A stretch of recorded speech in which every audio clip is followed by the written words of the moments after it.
Good morning, Mr. Soni. Good morning, everybody. Good morning, Chairperson. We are starting a little later than we should have because there was a matter that I needed to discuss with Mr. Soni.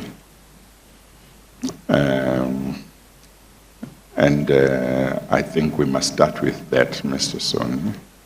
Let's start with that so that everybody knows how today stands. Yes. Yes. Mr. Chairperson, having reflected on evidence that has been led since last week and some of the evidence led by Ms. Ngoyi, we've come to the conclusion that it may be necessary for us to make further inquiries and investigations into certain matters. I don't need to detail them at this stage, Chairperson, but those inquiries would in fact give you especially, but the public, a better picture of what is it that the investigations into PRASA really reveal. We have some of the versions, we don't have all of the versions, and we need to pursue those we submit in order for you to give you a complete picture. So what I am going to propose, obviously subject to your approval, Chairperson, is that after Ms. Ngoyi's evidence today, we adjourn the proceedings in relation to PRASA, and perhaps because there's nothing else said, but in relation to PRASA until we're able to give you a more complete picture. And that shouldn't take more than about 2 or 3 weeks for us to complete the investigations, Chairperson. Yes. No, I think that is important because, for example, yesterday, there were some important documents that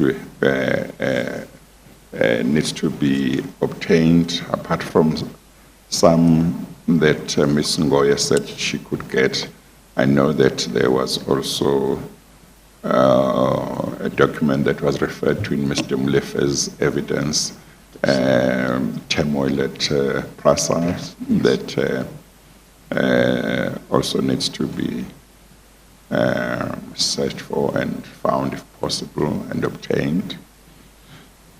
So I think it would help that when the evidence is presented, we already have a complete picture by way of at least statements, affidavits, so that before the witness finishes, versions of people that she implicates in some wrongdoing will have been put to her. Yes. So that subject to a cross-examination application being granted, subject to that, when she is finished, she would have finished her evidence as far as we are concerned. Yes. That should be the same with Mr. Molefe, because he was going to come back tomorrow. Yes. But it's necessary to also obtain certain affidavits in relation to his evidence. I'm sure with Mr. Dingiswayo as well. Yes. But there may be others that we don't need to detail. But also, there is a personal matter that I need to attend to, which is also another reason. So we will try and go up to the end of Ms. Ngoyi's evidence, and then we'll adjourn, and then we'll resume once the investigation is complete. Chairperson, just again for the record, we are emboldened in making that proposal to you, because you will recall at the outset I said we intended presenting the evidence in 2 stages. Yes. So the second stage will now encapsulate this plus what we had intended in the second stage. Yes. No, thank you. Okay. Ms. Ngoyi, you are still under oath. Is that all right? Yes, Chair. Okay, all right. Now, Ms. Ngoyi, yesterday we finished your evidence in relation to the Siaya disputes, remember? That's correct, Chair. And just to put it in context, you will recall that the reason you highlighted the Siaya matters is because the person who receives benefits from Siaya or who runs Siaya, the identity of the person. You remember that? That's correct, Chair. And who is that person? Mr. Mabunda. Now, earlier yesterday when you gave evidence, you indicated... I'm sorry, I think she is referring to Mr. Mabunda for the first time, if I'm not mistaken. Maybe she can give full names, Yes. full names, Yes. or the names that you know, rather than just Mr. Mabunda. But you can't the remember name the name. escapes me, Okay, Chair. no, that's fine. Okay, it will be in some document. Isn't it Mr. Mackenzie? Mackenzie Mabunda. It's Okay. Mr. Mackenzie Mabunda. Thank you, Okay. Council. Now, yesterday when you gave evidence in referring to the major beneficiaries of these contracts, one of the names you mentioned was Mr. Mabunda. Who is the other person that you identified as a major beneficiary of PRASA contracts? Well, it's Mr. Moodley, Chairperson. What Moodley is he?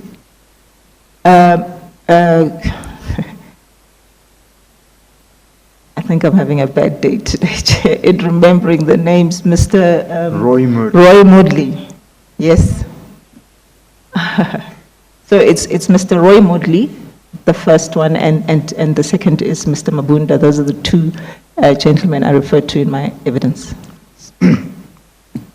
Now, in regard to Mr. Mabunda and his companies, the Siaya companies, you referred to the disputes that had been referred to arbitration.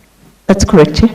Are there any disputes that have been the subject matter of litigation in relation to Mr. Moodley's companies, if I could put it broadly? Well, yes, in relation to Mr. Moodley's companies, we've got, other matters that have not necessarily been referred to here. One of the companies that Mr. Moodley is associated with and is a director of is the Royal Security Company. And I do know that in relation to that specific company, there's current litigation happening. That company provides security for PRASA. And I think it's a well-known issue that the security contractors of PRASA have been taking PRASA to court. So Royal Security is one of those companies. And have there been any matters in which you've been involved where Mr. Moodley's companies are the subject of litigation? Siangena is the big one, Chairperson. Siangena Technologies is the big one where Mr. Moodley, is also involved. I have to find a way of not confusing Siaya and Siangena. Siangena is associated with Mr. Roy Moodley. Also, yes. Siangena And is who Mr. else? It's Mr. Roy Moodley and His son. no, His son. his son was Strawberry Works, Yes, okay. the advertising portfolio. Yes. So he basically is more involved in this one, the Siangena contract, So, and the Prodigy one. out of all the names that get mentioned in regard to Siangena here, he is the person associated with Siangena. His name does come up, Chairperson. But is there somebody else in Siangena who gets mentioned in the... Yes, quite Who a bit. else? There's Mr. Ganjo, Oh, okay, there is Mr. Montana himself, okay. And- But the person from Siangena that PRASA really interacted with mostly would have been Mr. Roy Moodley. that's correct, Chair. Okay, right. And Siaya, Sia- yes. Sorry, Mr. Chair. Oh, okay, thank you. Sorry, Mr. Chair, if I could just place on record to assist the Commission. Yes, Siangena is a company that doesn't have Mr. Moodley as a director. of Okay. the company, so we must be clear on that. Okay. We follow the witness's evidence, but Yes. the witness is familiar with who their directors are Yes. as well, including these other companies like Strawberry Works and Prodigy. Yes. Whilst Okay. there may have been appearances in certain Yes. instances, Yes. as the witness correctly points out here and there. Yes. But Okay. ultimately, these are not Yes. his companies, and I put it in inverted commas. Yes. Because the witness is familiar with who their directors are. Yes. As the head of legal, she would be. Okay. No, Yeah, I that's just fine. want to clarify that. So for judge, so Yes. then we have Siangena, which is a different company. Yes. And then you have Siaya, which has different directors and different role Yes. players. Yes. Yes, Okay. that's just to assist judge on that Okay, aspect. no, that's fine. Thank you. Thank you.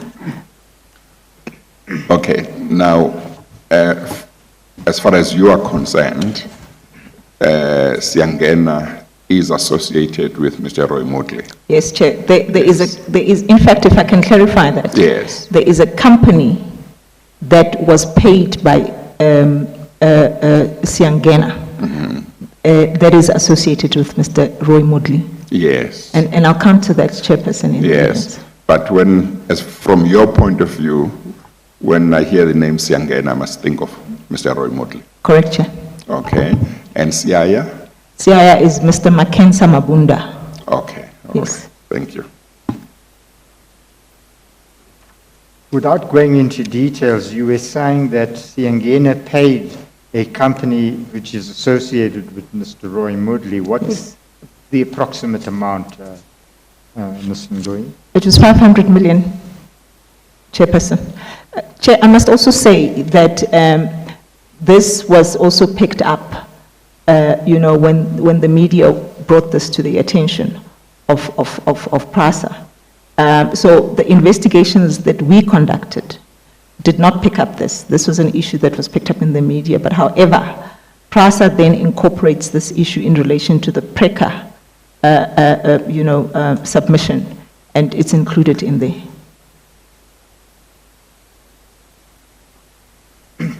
Now, in regard to the dispute between PRASA and Siangena, what is the nature of the dispute and where is the dispute? Chairperson, the dispute between PRASA and Siangena is around, payments of monies that Siangena says it's owed by PRASA, but where PRASA wants to review and set aside all the contracts that have been concluded with Siangena. So we would like that those contracts to be set aside, and as part of those contracts, there have been arbitration proceedings that have been brought by Siangena in relation to their payments. Well, I will say this because I wanted to say, as I said, I think, was it during Mr. Popo Mlefe's evidence, a litigant doesn't review. It's the court that Okay, the reviews court, and set yes. aside.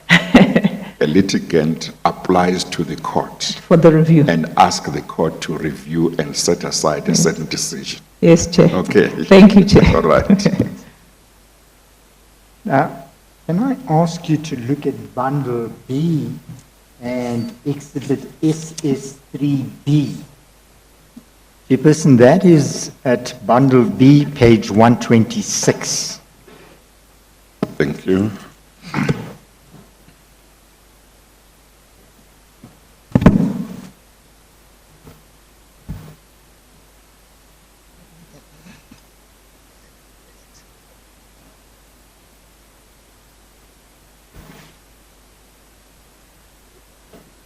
Yeah, are you familiar with these papers, Ms. Ngoi?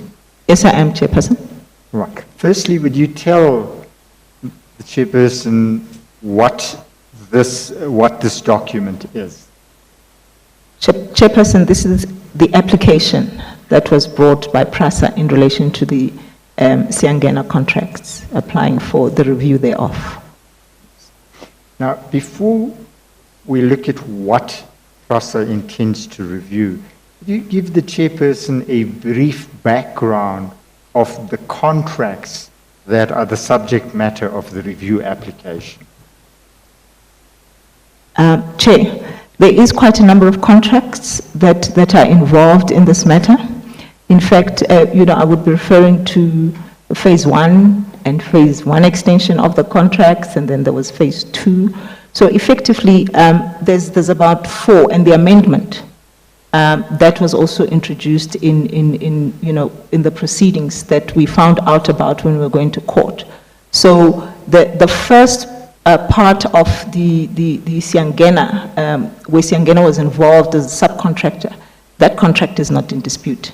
It's only in relation to where there were extensions of that contract, which it did not follow procedure, that are in dispute. So we've got, in respect of that, the extension of the pilot phase, which is the extension of what was done in the Confed Cup period, and then the 2010 Soccer World Cup as well, the process that was followed in appointing Siangena in respect of that.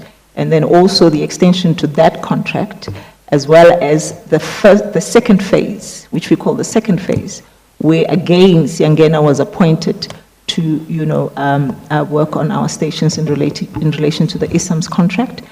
And the final one is the amendment, the addendum, which we only saw for the first time, Chairperson, when Siangena took us to court, when we had requested that they stop working, when PRASA had requested that they stop working on our sites, they took us to court applying for an interdict. And that's when we became aware of the other addendum in relation to their contracts. Just to put it in context, Ms. Ngoyi. This application is an application by PRASA to ask the court to review and set aside some of the contracts you've referred to. That's correct, Chair. Okay, we'll deal with those contracts because you deal with it in the affidavits, but let's deal with them systematically, otherwise it's going to be all over the place. That's fine, Chair. Okay, in relation to the papers in the Siangena matter, have you now made a different affidavit for the purposes of the commission? Yes, Chair, I had to, because in my first affidavit, the one that I signed on the 17th of April, the one we were dealing with yesterday, I do make reference to, the Siangena companies and the litigation that PRASA is involved in. So I needed to do the supplementary affidavit so that I can deal further with the issues that PRASA raised in the Siangena application. So this is why there is the supplementary affidavit which I've made. Please look at Bundle E, and if I can ask you to look at the document that's marked SS7C.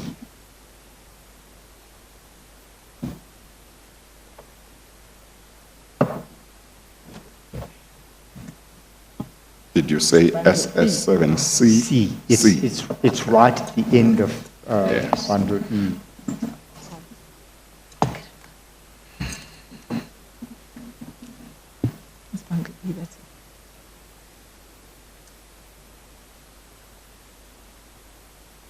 Is this one?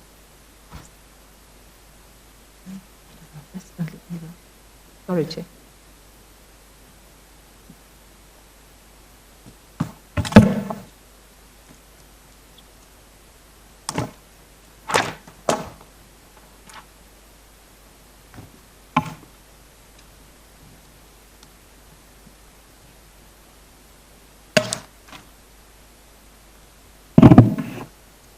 Got it, Chair.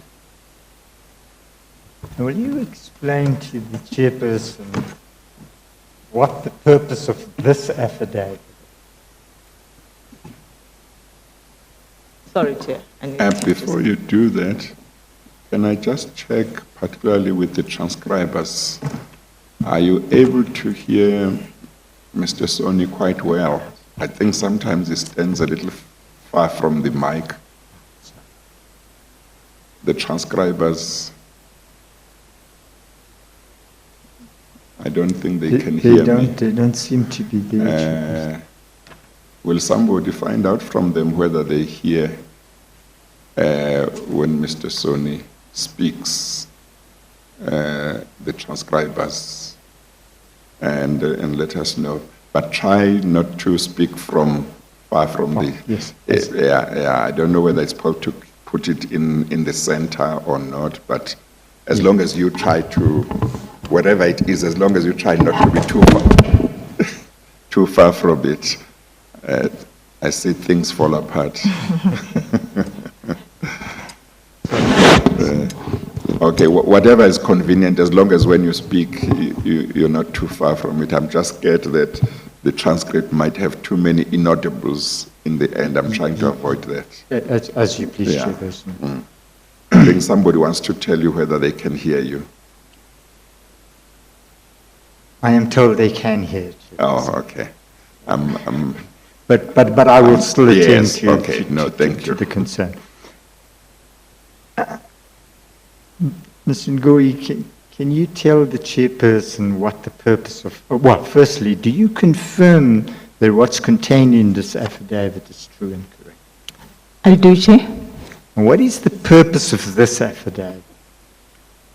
And just to confirm, this is one of your affidavits. That's correct, Chair. Yes, okay. This is the one that's made on the 15th of March. That's Yes. correct, Chair. Chair, the application papers in PRASA's review application are, are part of the bundles that have been put before the Commission. And the purpose of this affidavit is to refer to specifics in the main affidavit of Siangena that PRASA has highlighted, in relation to the Siangena applications. Now, in this affidavit, you deal with a number of issues, but you start off with, if you look at paragraph 6, you start off with 2 preliminary points. Will you tell the chairperson what the first preliminary point is, please? Chairperson, the review application that is now before the courts is the second review application.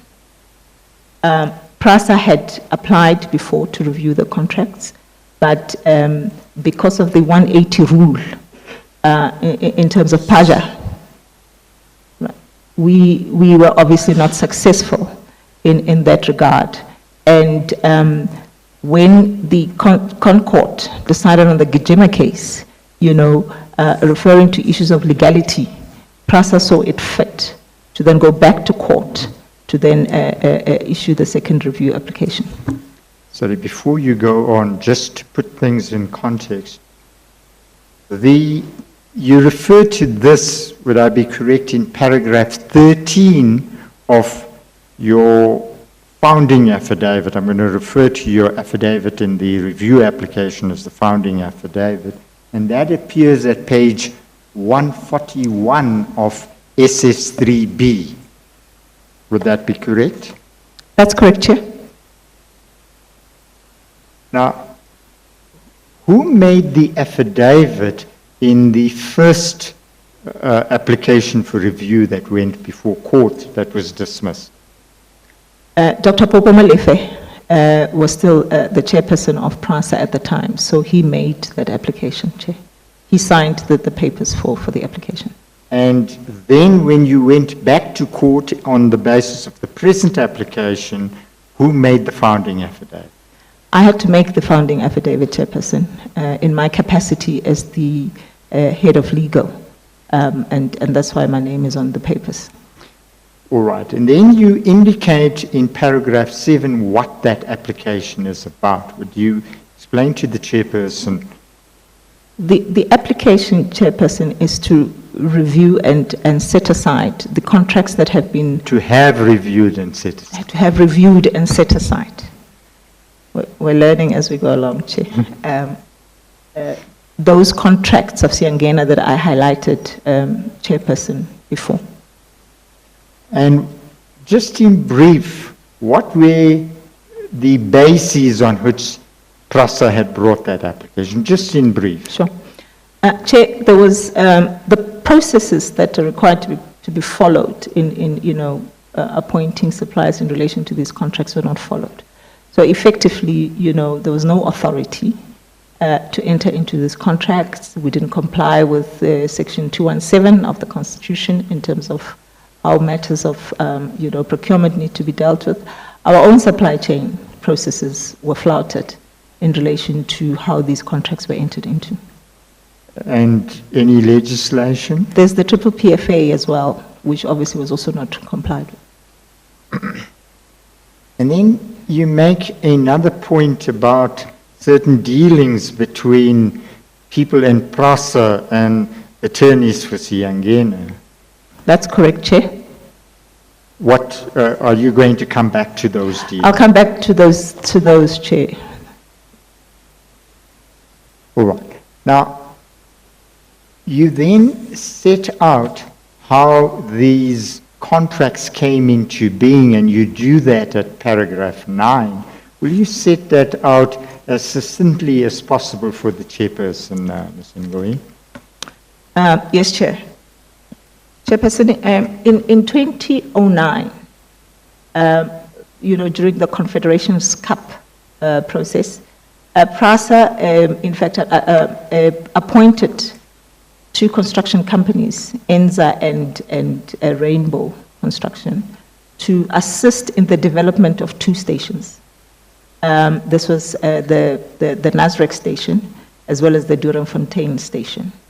And in that process, this was handled by Intersite. You'll recall, Chairperson, I said that Intersite is a subsidiary of PRASA.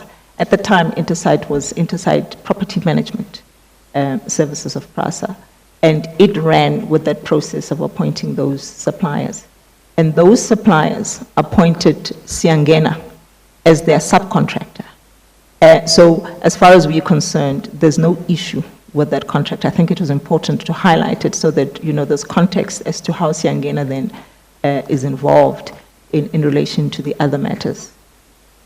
The second issue, Chairperson, that is being challenged is that immediately after that Confed process, PRASA, again, gave about 7 of our stations to be developed to Siangena without following process. This is one which we call the pilot phase, effectively the extension of the pilot phase. So what we are actually saying, Chair, is that in relation to that particular contract, no process was followed. In fact, this is one of those matters that was dealt with by the public protector, who also found that there was no processes followed, procurement-wise, SCM was flouted, and so on. So, that's the other contract that we wish to review. Mr. Ngoyi, sorry to trouble you, ma'am. You mentioned a pilot project and you mentioned the extension. Are the two the same? In other words, the Nasrec and the Doornfontein contract, is that the pilot contract, and then the 7 is the extension of that pilot contract? That's correct, Chair. Okay, and now that you deal with in paragraph 10 of your affidavit. That's correct, Chair. Sorry, then So, go on. and Chair, the other contract that we wanted to review is what I refer to as the phase 1 of the tender that Siangena was appointed for. And Sorry, before you get to phase 1, if you followed your affidavit, Ms. Ngoyi, it's going to help, because your affidavit, I'm talking about your SS7C.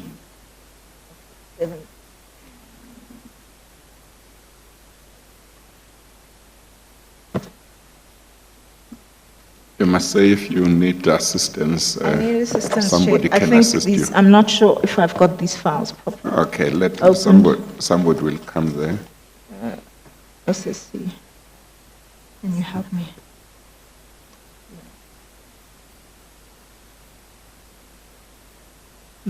May I ask, Council, are you referring to the affidavit? To the affidavit. The supplementary Yes, affidavit yes. that I've done? Okay. I'm not confuse myself because I thought Council was referring to the application Okay. document. I said I'll refer to that as the founding affidavit, Okay. and I'll refer to the one you're now looking at as the supplementary. Okay, so we're dealing with the supplementary. Yes. I'm with Now, you. if you look at paragraph 9, in paragraph 9, you raise a number of matters in regard to the extension of the contract. Aren't they vital to pointing out the irregularities?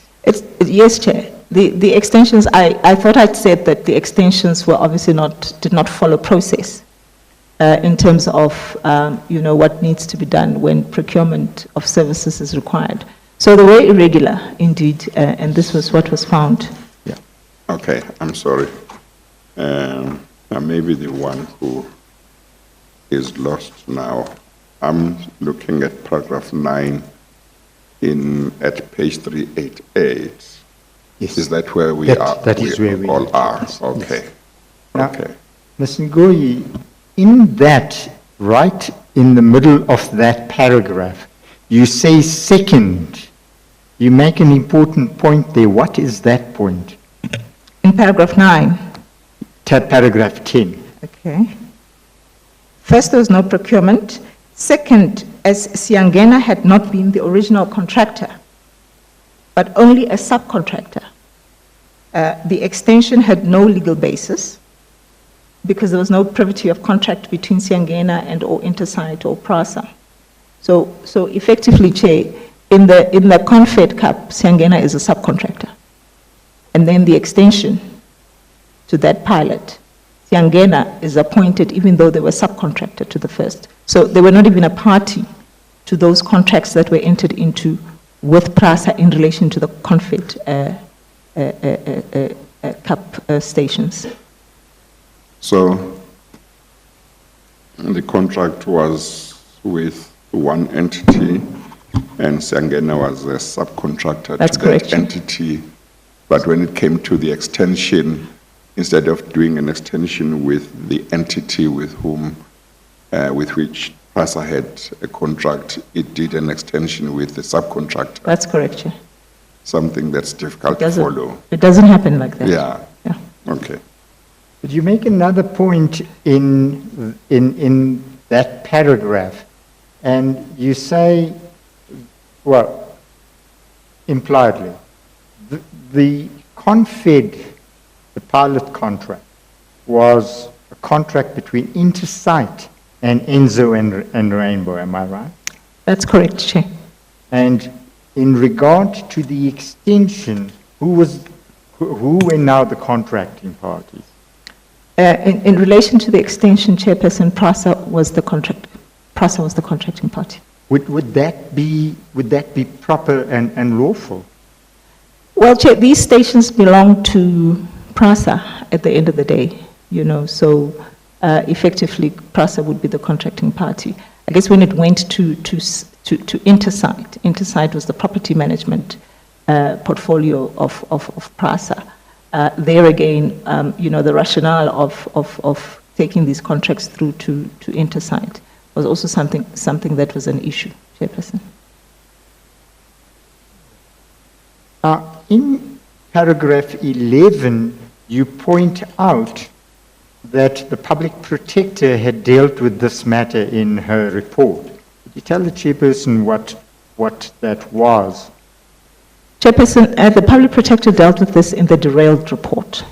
There's two derailed reports. So the first derailed report that I guess Dr. Molefe was referring to, that's the one I'm referring to. So the public protector had, was forwarded information dealing with this particular contract. Yes, and she says that contract was worth 1.95 billion rand. That's correct, Chair. So effectively what happened, Chair, with the public protector, PRASA gave the public protector information not in respect of the stations that were extended. So, and that is why the public protector then referred to an amount of 1.9 billion. That amount, in fact, was an amount in relation to the contract that was concluded in the phase 1 of the transactions that we concluded with PRASA. So there was that, misrepresentation that was made to the public protector by PRASA And that is why she makes that finding. But when you look at what the public protector was given to deal with, is the extension, which she found to be irregular. So just to put it in context, the pilot is extended. That is the matter that the public protector investigates. That's correct, Chair. And you say that the amount of that extension was not 1.95 billion rand. No, it was not, Chair. Yes. But there is another contract where the amount is 1.95 billion. That's correct, Chair. That's But what, you're going to come to. I'll come to that one, Chair. Well, tell me what is the correct number or the amount for the one where you say it's not the correct amount? I'm not actually sure what the number is. We could never pick up what the number is of the 7. It ranges between 800 million, Chair, and So so on. it's less than the. It's other less than, amount. it definitely is, because this increase, extension related to 7 stations. Yes. So the other one of 1 billion is more stations. Okay. Chairperson, just because Ms. Ngoyi has mentioned 800 million, you'll remember Public Protector in her report says the complaint was, it was 800, the extension was 800 million, but she says in effect it was 1.95 billion. So if she'd been given the correct information, she would have come to the correct conclusion that the amount of that extension was 800 million. Yes, okay. All right. Then you say that, in fact, that refers to the phase 1. Now, in regard to the extension, in paragraph 12, you deal with the problems that you think taint the award of the extension. That's Would correct, you Chair. tell the chairperson what those are? Chairperson, in this paragraph, I highlight, in respect of the Siangena proposal, how Mr. Gancho, I've referred to Mr. Gancho before, had indicated, to Mr. Montana that, Siangena's price was too excessive. It didn't comply really with the specifications that we required, for the gates that we were looking for. And also the gates that Siangena was going to provide to PRASA were not suitable. So he raises these issues in any event in relation to that extension. Can I ask you to please look at the founding affidavit at page 389? This is SS7B.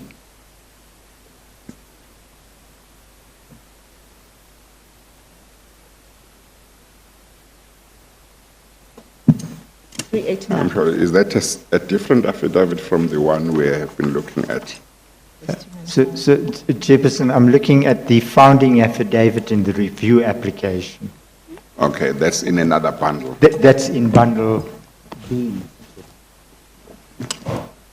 Oh, sorry, bundle E. E, Oh, sorry.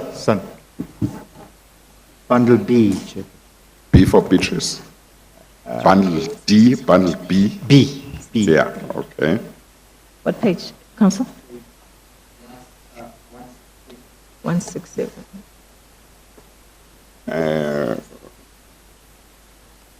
Okay, 126, page 126, 167, Chair. 167. Yes, Oh, but that's the one starting at 126, I guess. that's right.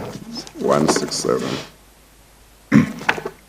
Chairperson, if I could explain, and if it's going to be confusing, then I needn't do it. I'm conducting this exercise so that you can navigate yourself between the supplementary affidavit and the founding affidavit when you are considering the whole matter. So I'm just trying. But if it's Yes. going to be confusing, we can Yes. just... No, it's not confusing. 167. Yes, at paragraph 17.6. Okay. Have you got that? No, I don't have it. I think I'm not looking at the right document. It's not this one. Okay. Page 167. You said SS7. No, Page 167. SS3.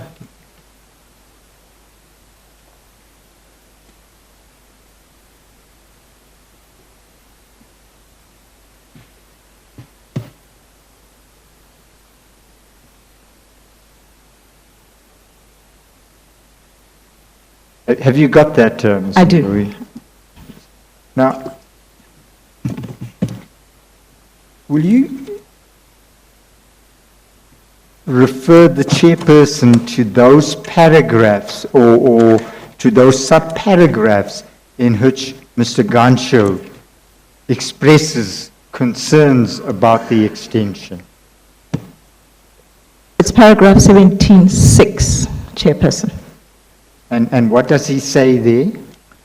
He sent an email to Mr. Montana, and in that paragraph 3, he says, after interrogating the operation methods and comparing with other installed gates elsewhere in the world, it turned out that these gates were not suitable. He goes on, in paragraph 5, he said, in our effort to centralize this procurement, we approached ESS.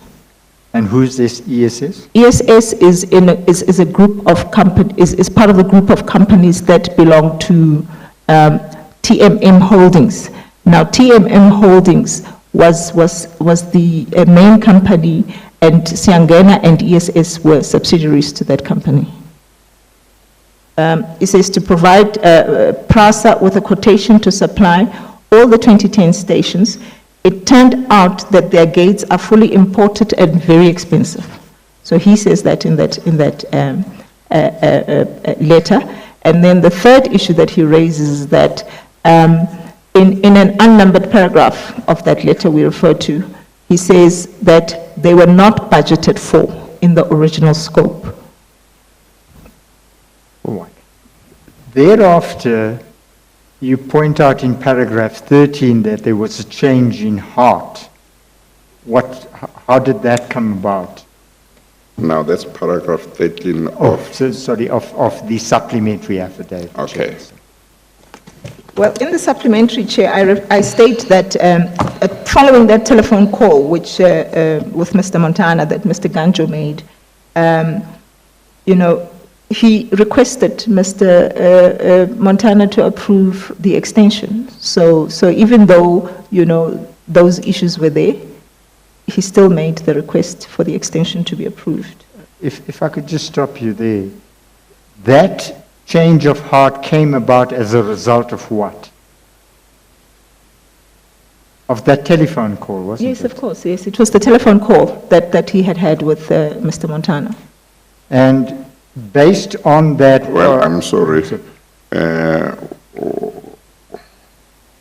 Why do you say it was a result of the telephone call? Chairperson, because before, the letter that he writes, he, highlights all these issues. And after making the call to Mr. Montana, based on what he said, there was a change of heart. Yes, but what I'm asking is whether, are you basing that on what somebody said, or? This is part of the evidence that we were able to get, Chairperson, in relation to the matter. Or from him? From the investigations, Chairperson. Yes, Yes. who talked to?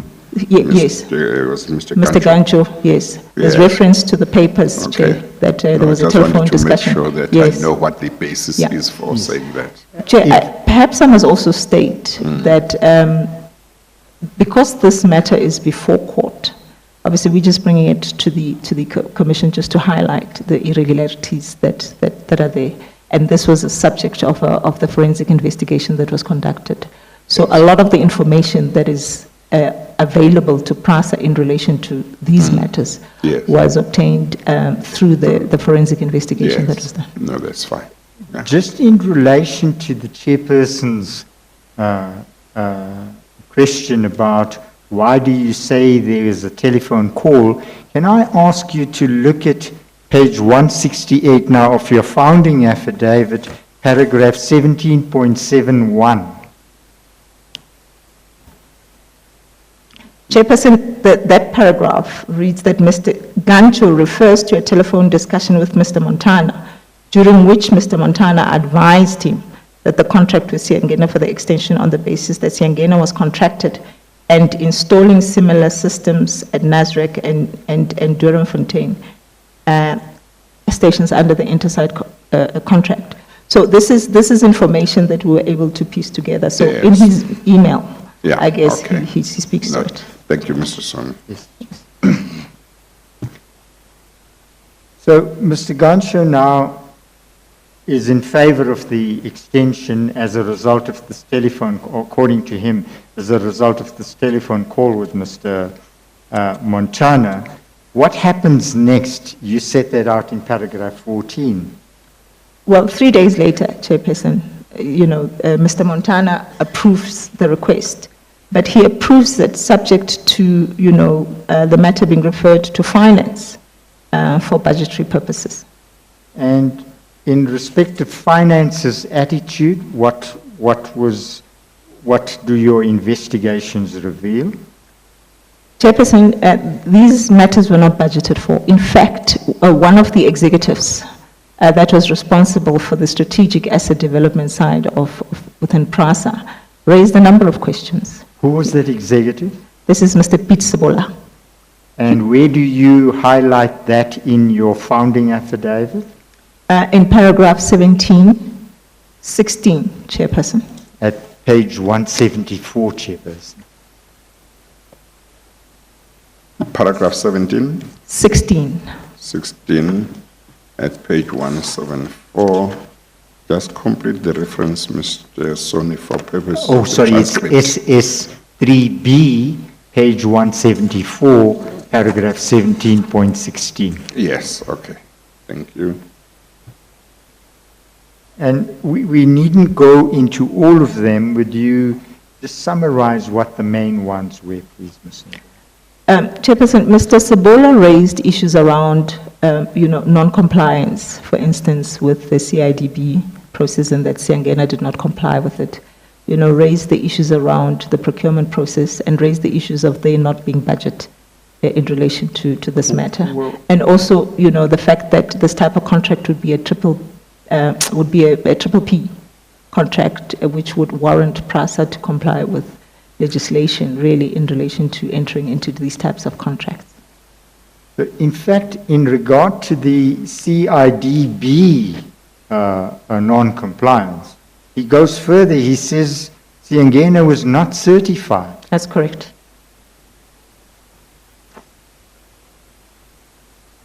Now, these were the concerns that Mr. Sebola raised. How were these concerns addressed? If you look at paragraph 16 of your supplementary affidavit, you deal with it there. Sure. Chair, the concerns were raised at head office at PRASA. But however, because these were not finalized at PRASA, it was then decided to refer the matter to Intersight, which is the subsidiary of PRASA. So that decision-making process was then removed from PRASA itself and given to Intersight for Intersight to continue with the process. Why do you think that happened? Well, Chair, clearly there was no support, of this particular contract, at PRASA.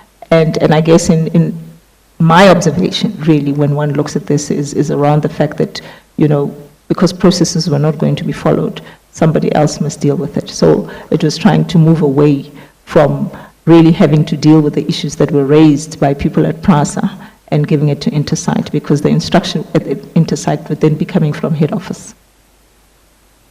You'll recall yesterday when you gave evidence in regard to the Strawberry Walks matter, Ms. Ndlovu. Yes, I do, Chair.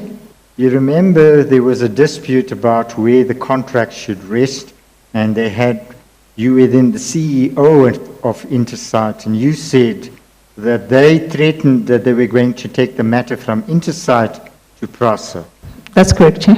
and they did that. That's correct, Chair. Is this a similar maneuver in the opposite direction? I'm just asking if that is the analogy that one can draw. I think it is, Chair. If it doesn't work here, move it there and allow those ones to continue with it. Because I think for me also what I understood is that, Intersight being a subsidiary, and you will recall I did indicate that Mr. Montana was the chairperson at Intersight, and the fact that challenging Mr. Montana was really an issue at PRASA. So moving those things across to Intersite, the instruction across to Intersite would have then, meant that he has also better authority over them to deal with the contract. What is the next development thereafter, now that the matter is moved to Intersite? Well, we've got a Mr. Jabulani Sindani who worked at Intersite. So he then made the submission, for these contracts, for this process to be concluded at Intersite. But we had and had requested a Mr. Kuba to approve these contracts, the submission of these contracts for on sending to the Group CEO. When Mr. Mkuba refused to do that, he refused on the basis that the amount involved was even above, the CEO of Intersite, and it needed permission from the board of Intersite. And was such permission granted? No, Chair, we couldn't find anything that showed that, the board even granted permission for these contracts to be concluded. So as far as the information at your disposal is there was no board approval for it. That's correct, Chair. But what nevertheless happened? Well, the contracts were entered into. Siangena was then, given the tender in inverted commas, and it proceeded with the stations. Now, in paragraph 17 of your affidavit, of your founding affidavit, that's in the review application, you frequently make reference to the role played by Mr. Gancho. Is that correct? That's correct, Chair. And why is that? Why do you refer to that in paragraph 17 of your founding?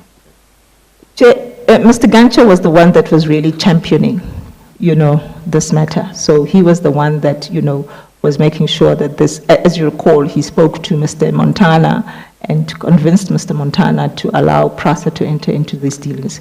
So one could safely say that because he championed this process, and that's why there's a lot of reference to him in the documentation. And of course, you refer later in your affidavit to Mr. Gancho again. That's correct, Chair. Yes. Then that was the extension of the pilot phase. That's correct, Chair. That's one set of contracts, the pilot phase and then the extension. That's correct, Chair. What is the next contract that is concluded in relation or between PRASA and Siangena? This is what we call phase 1 of the project, Chair. And what did that entail? It also turned to be once again, a contract that was given to Siangena in relation to 69 stations of PRASA. So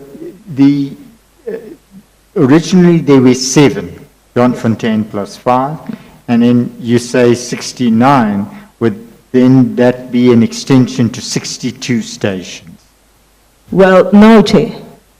Remember yes, you are correct. You're correct. So it's the 9 that happened because the 2 was Nasrec and Doornfontein, and then the 7 was the one that related to the extension of the pilot phase, and this one was the phase 1. It was an extension of yes, those 2. So the 69 included that 7 that was referred to above. Can I just again start off with, you have the pilot phase, 2, Doornfontein and Nasrec. Yes. Siangena is not a party to those contracts. That's correct. Then it's extended to 7, Siangena is a party to that. That's correct. That then is now extended to 69. 62. Yes. To a further 62. That's correct, Chair. So these further extensions originate from the contract to which Siangena was not a party. Yes, Chair, if you look at it. But So- it ends up, Yeah. Siangena ends up being the direct That's beneficiary of extensions. That's correct, Chair. Yeah. and to many train stations. That's correct, Chair. Yes.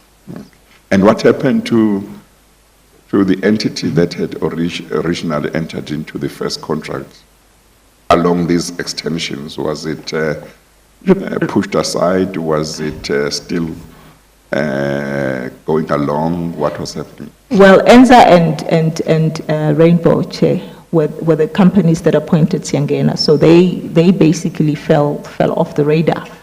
Yes. Once Siangela, was then introduced into the... So the subcontractor took over. Yes, Chair. Yeah, okay. To become 69. Yes, Chair. Yeah, okay. Now, But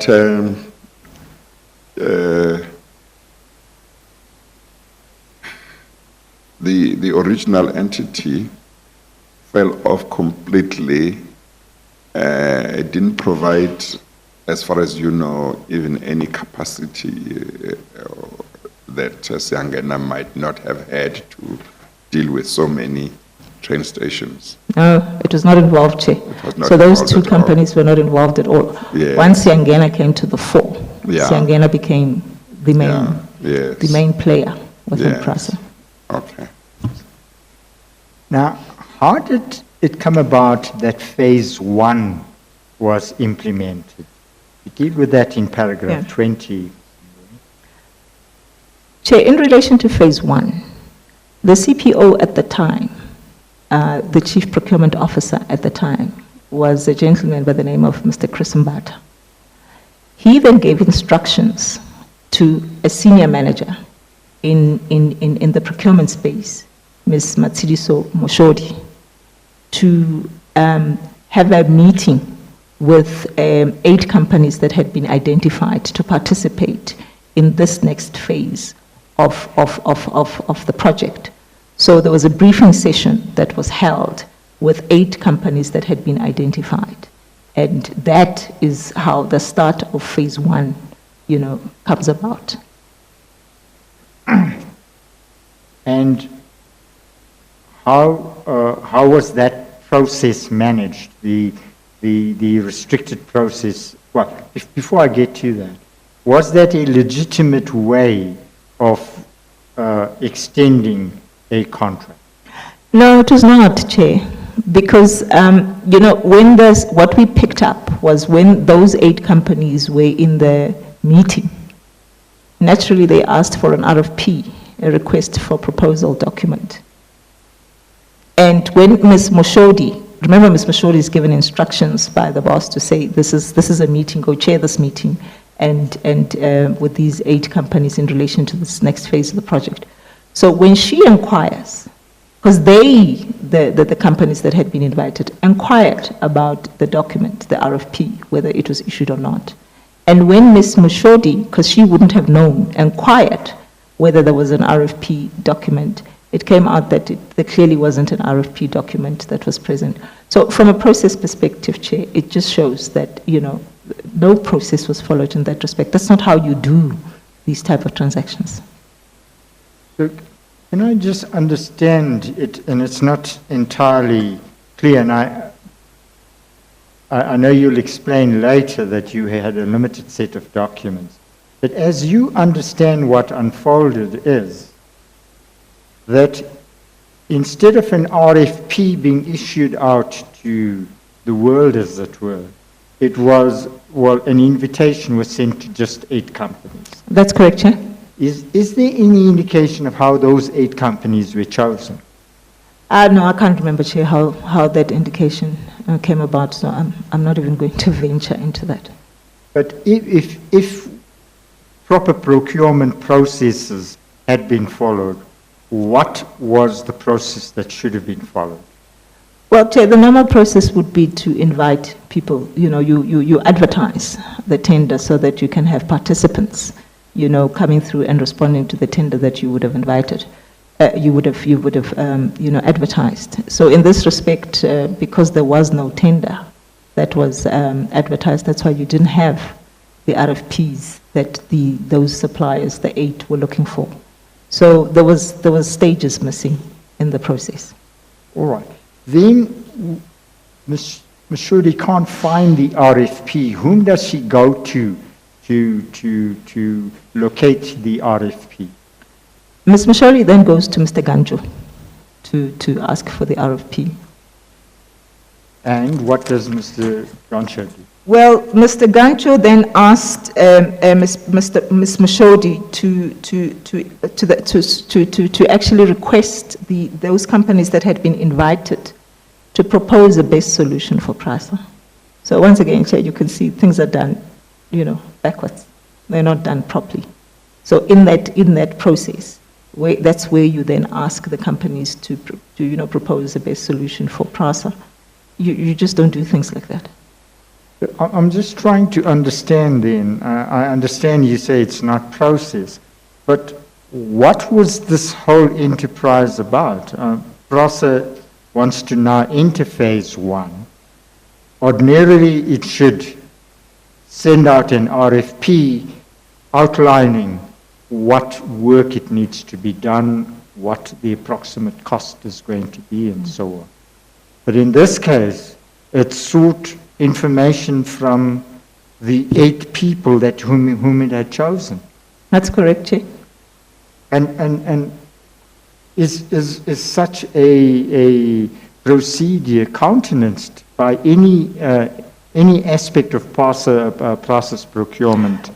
It's not compliant, Chair. It doesn't comply with our processes, our SCM processes. So clearly, from that perspective, that process was flouted. Now, what eventually happened? So companies are asked to deal with this matter, to produce solutions. What then happens?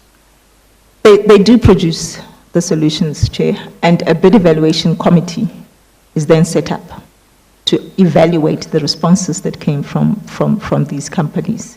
Effectively, they said for 2 days in December 2010. Chair, I think one of the things that one must mention, which is important, is that you'll recall this particular process was intended to deal with those stations for the 2010 World Cup. And when you look at when it happened, these things happened long after the 2010 World Cup had. And when you look at what period are you looking at? You look at paragraph 21. That's correct. That's when the bid evaluation committee sat. So from a process perspective, after receiving the documentation, the bid evaluation would then evaluate the responses that come from the respective bidders. And just for the record, when was the World Cup? June 2010. Now, is the point you were making about when you said, let's look at when this happened, and saying what it was for, was the point you were seeking to make that the need for this had fallen away in the light of the fact that the World Cup had come and gone? That's correct, Chair. Is that the point you are making? That's correct.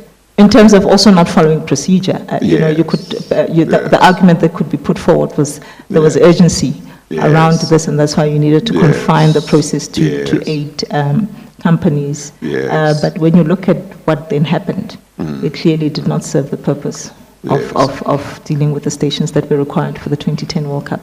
Would the position be that even though originally the idea may have been to do this for the World Cup,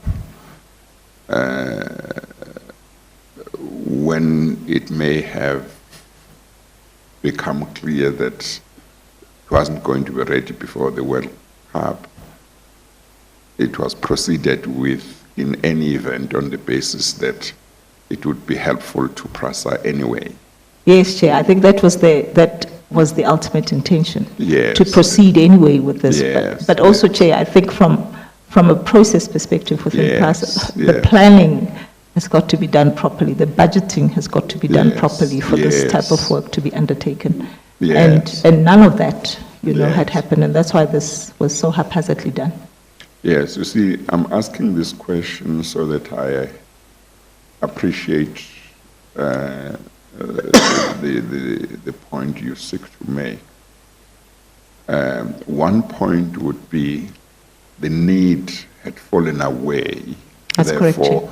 there was no need for them to proceed with this project once it was clear that it wasn't going to be ready for the World Cup. That's one point. That's correct, Chair. Another point would be to say, either in addition to the first point or as a standalone point, to say processes that ordinarily would have had to be followed for this to be done, whether for the World Cup or not for the World Cup,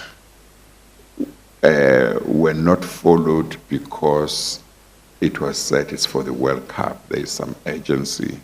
But once it became clear that this was not going to be ready for the World Cup, then it shouldn't have been proceeded with, because then there was no need or basis to justify not following processes if it was now being done just for PRASA. That's correct, Chair. You make both points. Both points, Chair. Okay. That's All correct. right. Okay. Because I see it's just past 11:15 now. Oh, okay. Let's take the chair adjournment. We'll resume at 11:30. We adjourn.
team, whatever that means, what does that do to that process?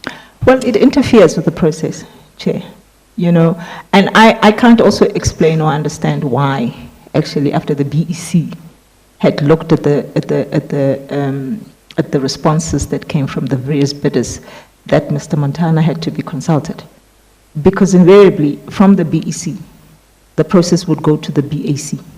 And then if it's within his limit, authority-wise, he would then be able to say yay or nay.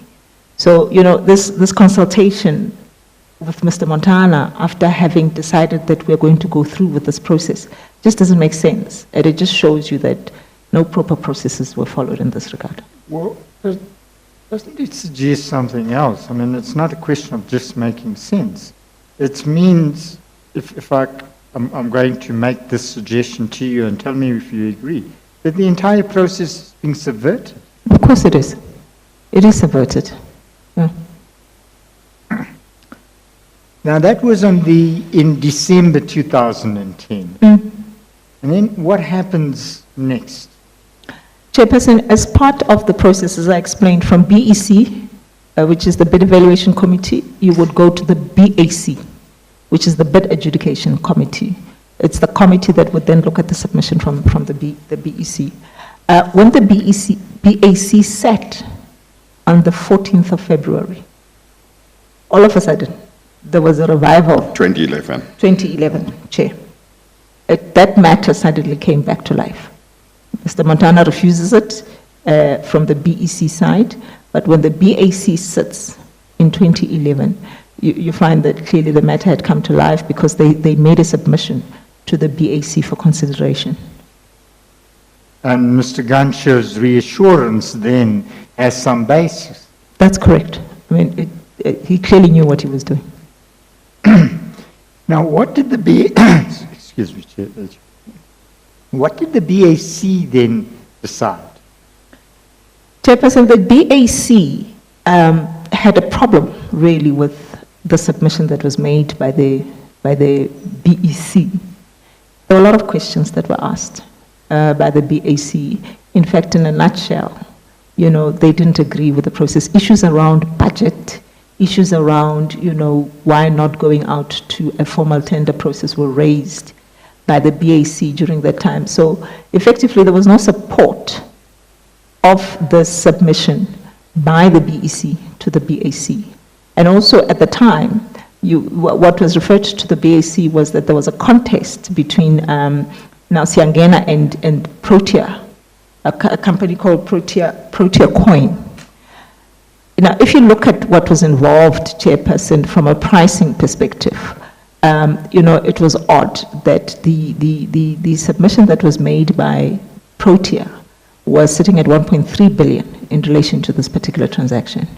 And, but when you look, and I'll go into that evidence, Chairperson, ultimately what was awarded for Siangena, the numbers never lie. I mean, clearly Protea Coin should have been the successful party if you look at the number that was ultimately afforded to Siangena in relation to this process. Now, a submission was made to the BAC, and what was that submission? That submission was really effectively from the BEC to request that they consider the appointment of Siangena. And were they to make a recommendation to some? Yes. So after the BAC would then recommend the transaction to the FCIP, which is the Finance Capital Investment Committee of the board. So from that process, it went to a subcommittee of the board. So that's the recommendation they would have made to the board as the BAC. But the BAC, in any case, took a decision, and what was its decision? You deal with it in paragraph 23. Chair, yes, in paragraph 23, I do point out that what was submitted to the FCIP was the proposal from Siangena to the value of 1.1 billion rand.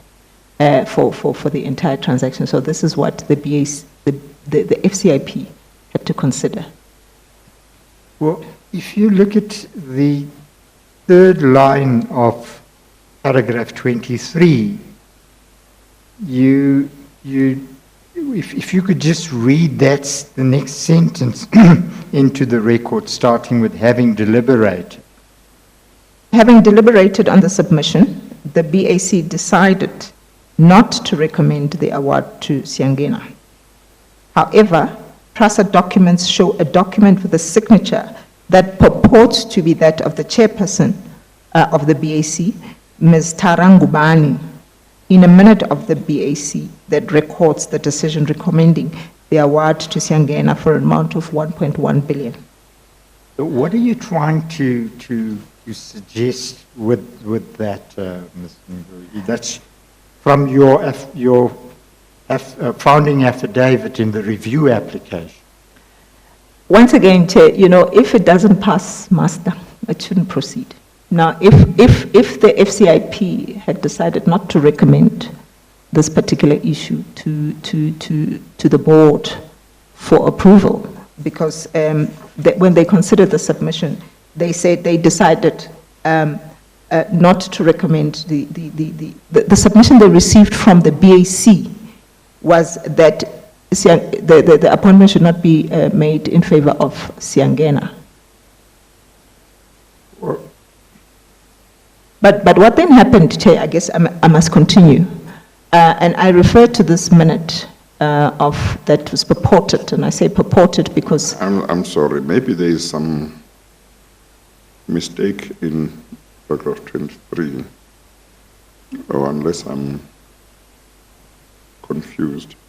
The submission requested the BAC to recommend to the FCIP the appointment of Siangena for a project called ISAMS for a tendered amount of 1.1 billion rand and for a period of 5 months. Having deliberated on the submission, the BAC decided not to recommend the award to Siangena. However, PRASA documents. So it's not at FCIP level as yet at that stage. That's correct, Chair. Okay, Yes. okay. So when the BAC said, because of the issues that they had raised and the concerns that came from that meeting, they decided not to recommend it to the BAC. And that's why I refer to this minute, which is purportedly signed by Ms. Tarangubani, because there were issues around that minute, because also that minute came long after the matter was referred to the FCIP by Mr. Mbata.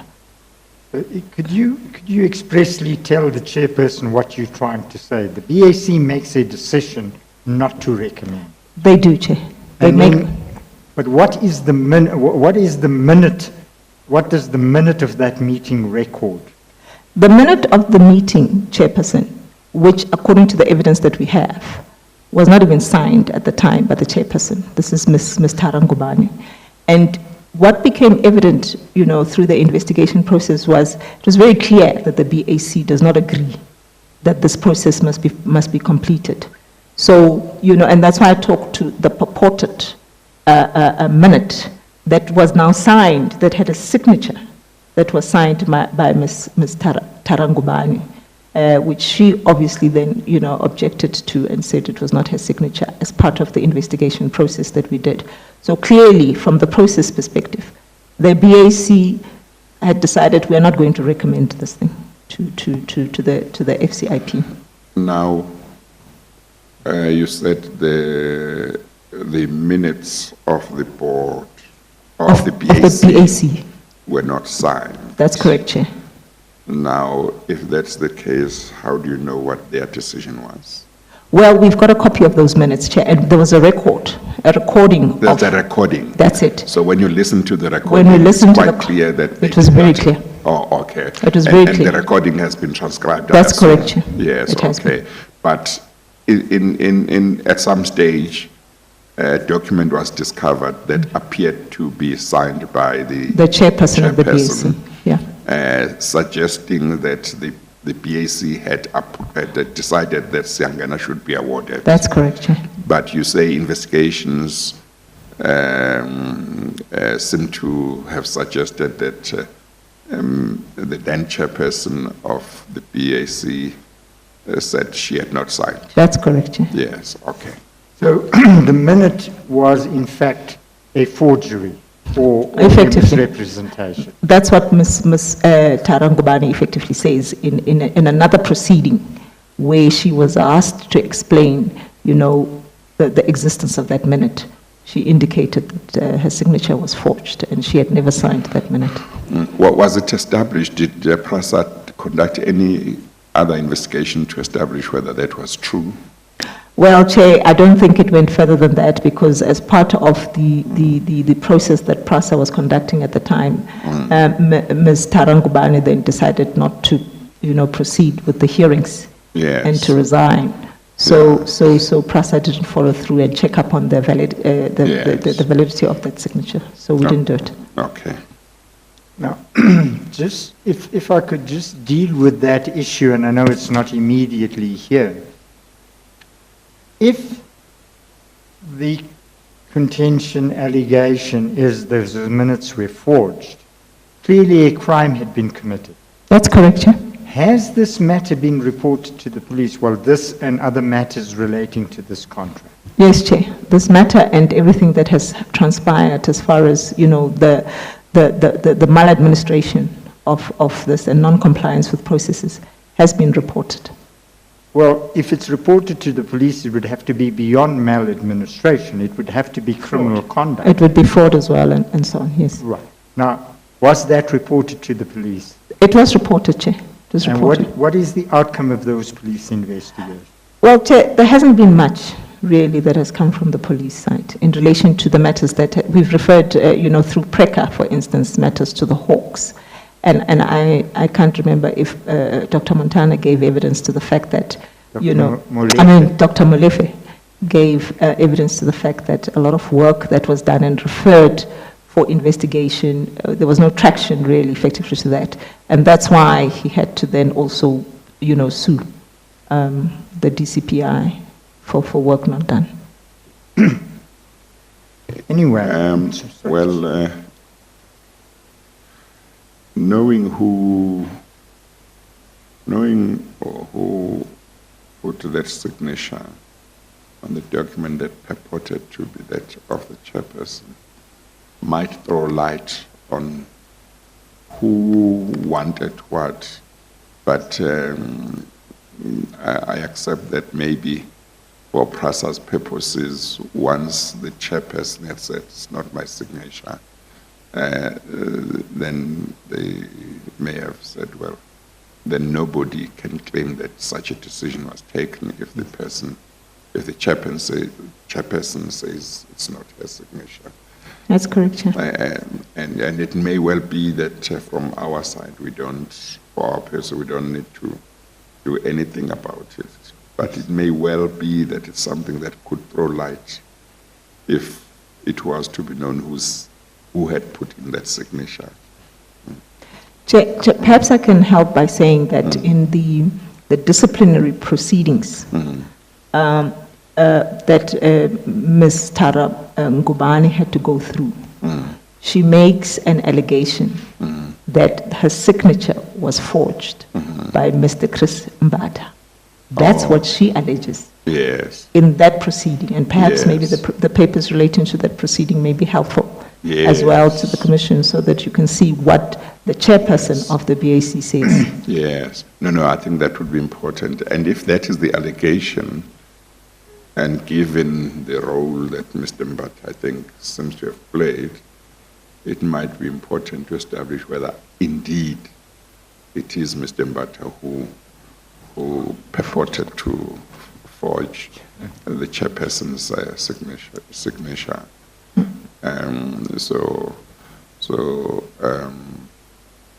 Obviously, there ought to be documents that have Mr. Mbata's signature at PRASA and a comparison of signatures. An expert and writing expert can be brought in. It could throw light. Yeah, okay. So, the next step in this process is what, Ms. I'm sorry, Oh, sorry. Mr. Soni.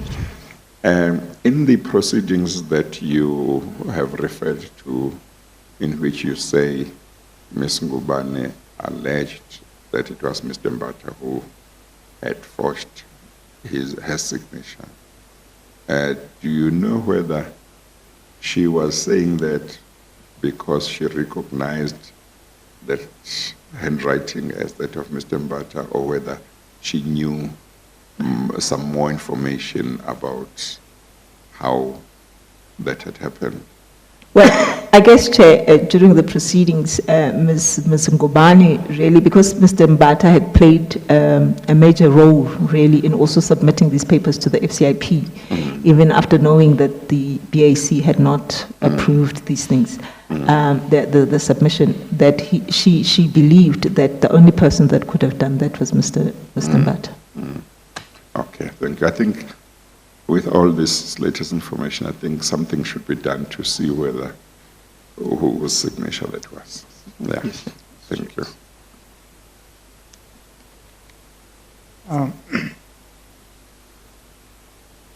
From the BAC, if the matter is to go forward, to which committee will it go? It would have to go to the FCIP, Chair. Chair, maybe I can also just put some light into effectively what had happened. The 14th of February, the BAC sits and does not recommend this thing. In fact, they raise a whole lot of questions. And the expectation would be that Mr. Mbata would go back to the BAC after having resolved the issues that were raised by the BAC. But this doesn't happen. 3 days later, on the 17th of February, the FCIP sits, and Mr. Mbata then submits this proposal to the FCIP for recommendation to the board. But it hadn't been approved there, and there wasn't a further meeting of the BAC that would have allowed Mr. Mbata to do that. But what we found is that 3 days later, on the 17th, this matter sat before the FCIP. Well, that's interesting. So you say that if the BAC refuses, or refused as it refused to make a decision that Sengena be awarded contract, the matter should not have gone to The FCIP. FCIP. That's correct, Chair. And whoever was sponsoring the matter, if I use the term, Mr. Mbata in this case, he should have gone back to the BEC, The BAC. the BAC, That's correct, Chair. after attending to the queries. That's correct. Okay, That so were that's what raised. should happen. That's it. Because If he's able to attend to them That's correct. and rectify the whatever errors may be there. that it can't proceed if It the can't BAC proceed. has said So no. if he's able to, in his view, satisfactorily attend to the queries emanating from the BAC, would he then be entitled to later on have it placed before another meeting of the BAC Yes. for them to see whether now they can make a particular decision? That's correct, Chair. That's what would Yeah, happen. that's what would have had to have happened. Yeah. Because the BAC says no Yeah. and raises questions. Yes. Tell us where the budget is for this, and Yes. why have we not gone out to tender for such a big Yeah. transaction? Yes. He must have had to satisfy Yes. those issues first before Yeah. he takes it to the FCIP. Now, when a matter comes before the FCIP, wouldn't the FCIP normally require proof that the BAC has made the right decision, the recommendation that makes it necessary for the matter to come before the FCIP? It would have to. Chair. It would have to, It would have to. because they are supposed to look at the recommendation of the BAC. That's correct, That's Chair. right. Yes. Now, if Mr. Mbata, within 3 days after the BAC refused, placed the matter before the FCIP,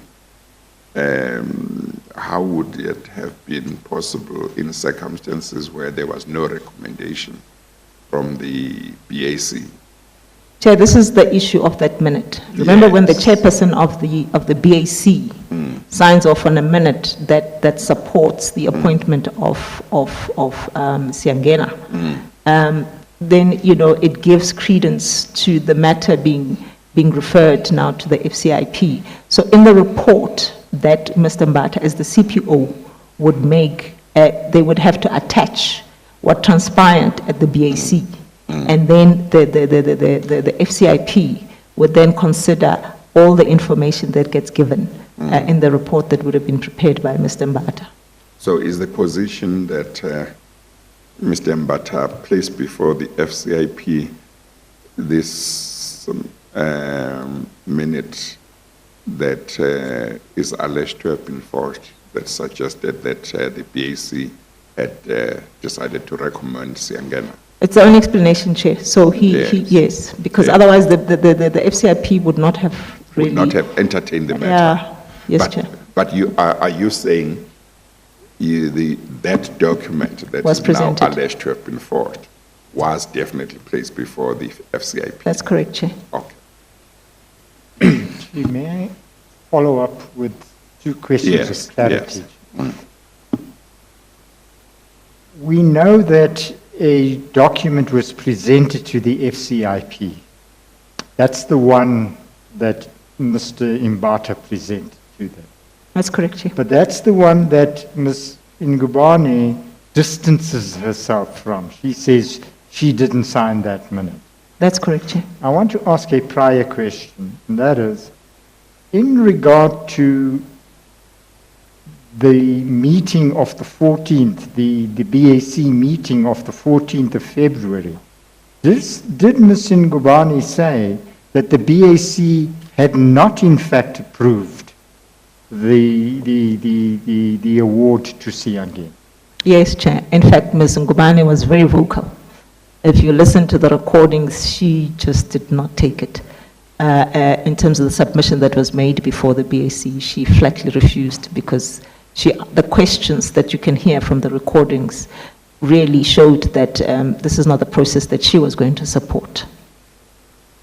So, on any basis, whatever was presented to the FCIP, we can say safely here in this commission that the BAC did not approve that the matter be sent to the FCIP, contrary to what was said in that minute. That's correct, Chair.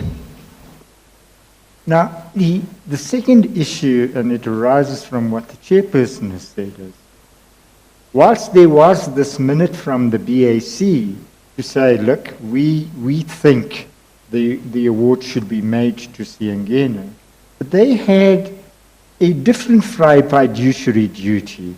They were not simply required to accept the recommendation of the BAC. They were required to check all the processes before the matter came before the BAC and how the BAC had handled the matter. Chair, you know, the way things happened at PRASA, that would be the expectation, you know, that you satisfy yourself fully as to what had transpired. But I guess, you know, the way things worked was that from the submission that was made by the BAC would not necessarily also go backwards. When it gets to the FCIP, you know, the FCIP would just, you know, settle itself with what is before it. I guess questions would be asked, you know, what processes were there and so on. And I guess what happened in this particular case is that the board assumed, you know, that everything, you know, was in order. But again, Chair, if you look at the amount of money that was involved, it was an amount that was way beyond the authority of the group CEO. And I think I would like to make a submission that says, for that type of matter to appear before a subcommittee of the board, before it was even, taken out to tender, the board would have had to approve that this particular transaction is taken out to tender. So one would have expected that questions may be asked to say what process was followed in this regard. I don't think that happened. Well, so they would have had to ask then if they were acting in terms of their fiduciary duties in terms of the PFMA, being the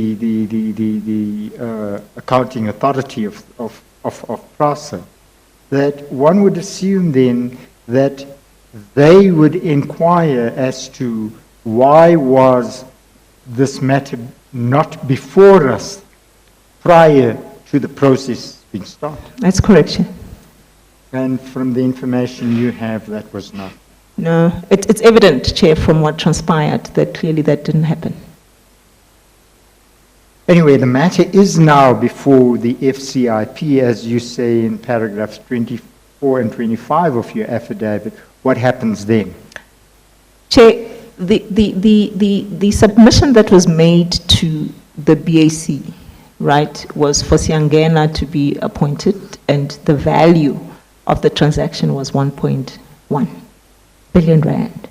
But when it went now to the FCIP, the amount was increased to 1.9 billion rand. So it was no longer that 1.1 that was, shown to the BAC to consider. So you can already see that there's no justification or explanation of why you would then, having produced an amount of 1.1 to the BAC, you then go to the FCIP and hype it up to 1.9. So there's about an additional 800 million That's rand just correct. thrown in. That's correct, Chair.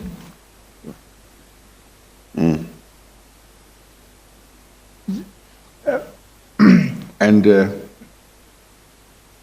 having regard to the documents that were placed before the BAC and the documents that were placed before the FCIP, in what document does this change? Is there an alteration in some document that was before the BAC, alteration of the number of the amount, or is there a new document that was not before the BAC that is put into the documents that will go to the FCIP? Chair, the document that was placed before the BAC spoke to 1.1. So remember also that the BAC does not support the submission. Yes. So effectively, it's a new document that then contains this number of 1.9, which would not have been taken back to the BAC, because all this happened 3 days after the BAC had given a clear indication that they're not going to support this process. So it does show that a separate new document was then, created, which reflected the number 1.9, which is not what was taken to the BAC. What was the number in the forged document? When I say number, what was the amount set out in the document that Ms. Ngubane says is a forged document? It's 1.9, Chair. Oh, so that document had not only not only misrepresented what the decision of the BAC was, but also misrepresented the amount that the contract would be worth. That's correct. Because if you look at the minute, Chair, the minute does not also capture what was in the recording. So you can see there was alterations of things, of things that were discussed there.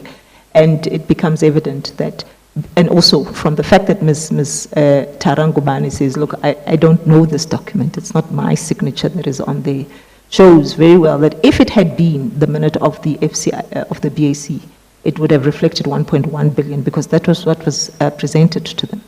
But because this document appears from somewhere, with her signature and different information on there, shows a clear misrepresentation. That was then, sent to the FCIP for consideration. Is it possible to get the set of documents that served before the BEC, the set of documents that served before the BAC, and the set of documents that served before the FCIP? You have got that We'll somewhere, go. Prasa? Yes, yes, Chair. Okay. If we can get those, it's basically all the levels, BEC, BAC, FCIP.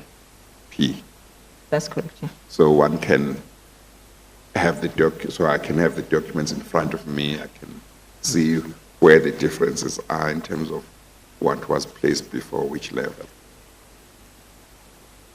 Are they annexed to the affidavit in the founding act? Yes, they will be part of the documents that support the review application, Chair. Yes, okay. It would be easy to access those, Chairperson. Yes, okay, as long We as we have got them Yes. before the commission. Now, listen, Rui, you also make a second point in paragraph 26 about an oddity in respect of what happened at the FCIP meeting on the 17th of February. What is that? Chair, the other issue that comes up as part of the agenda item at the FCIP is the approval of the budget, and what is reflected in there is an amount for the specific projects, for instance, in terms of the gates and security processes, was an amount of 317 million that was allocated to this project, right? So the same board considers this amount from a budgetary perspective, but has approved a transaction.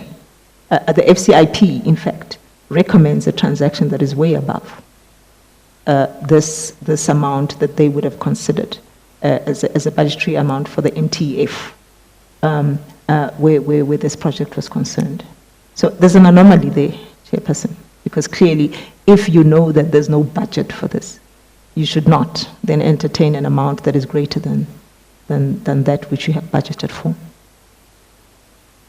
At the risk of perhaps being too pedantic, the same meeting indicates or approves an amount of 1.95 billion rand in respect of this contract. That's correct, Chair.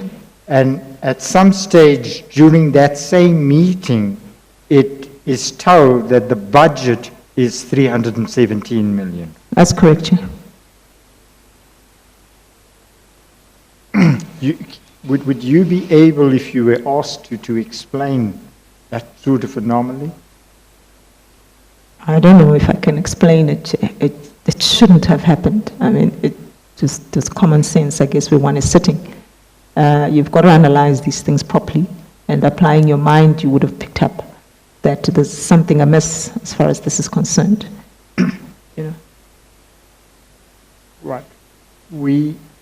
You've highlighted some of the irregularities in regard to the matter before the FCIP. And from the FCIP, where would the matter go to next? The matter went to the board, Chair. So from the FCIP, it goes to the board because the FCIP recommends to the board, which then approves. And the FCIP's recommendation to the board was a contract at 1.95 billion rand. That's correct, but the minute does not show, Chair, of the board meeting does not show the amount that the board reflected. So the minute, the board, when it's taken there, effectively it says to the team, negotiate with Siangena on this contract, but it doesn't talk to the amount. But what was before them Was 1.9. was 1.9. That's correct, Chair. So if they said negotiate, they knew that they were saying negotiate in respect of 1.9. That's correct, Chair. And if they didn't want the contract to be concluded at 1.9, they would have said,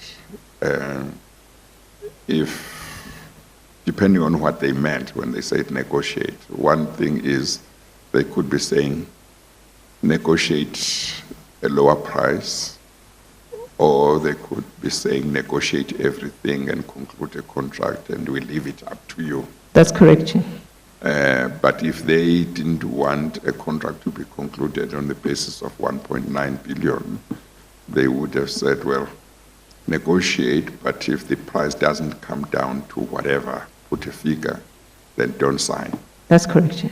That's the They didn't expectation say- that one would have had. Yes. You know, when you look at these things and the manner in which they're supposed to be Yes. done. Yes, Chair. Yes. So that there's So- clarity, you know, all the way. So if they said negotiate without putting any Amount. conditions in terms of what amount, it means that they had no particular discomfort about a contract being concluded on the basis of that amount. Yes, Chair. Yeah. But also, Chair, if you look at it, it's a huge amount. It's 1.9. It's about 2 billion. That's correct. Yeah. One would have expected that there's also, you know, requesting, you know, when did the tender go out? All those questions would have had to have been asked, Yes. you know, and, yeah, one doesn't. But also the issue of the budget, isn't it? That's correct, Chair. You know, do we have budget for Yes. this? This is the most obvious question. Yeah, And as you say, then the higher the amount, the more Focus. cautious That's it. The board should be, and the more it should ask probing questions. That's correct, And Chair. ask for documents and so on. That's correct. Yeah. Okay, I guess it will be important to get even the minutes of these various levels when they dealt with this issue, BEC, BAC, FCIP, and board. So one gets a full picture, because they are strange fishes. Yes. Yeah, okay. Now, in regard to your evidence up to now in regard to phase one. I'm sorry, Mr. Soni. Sorry.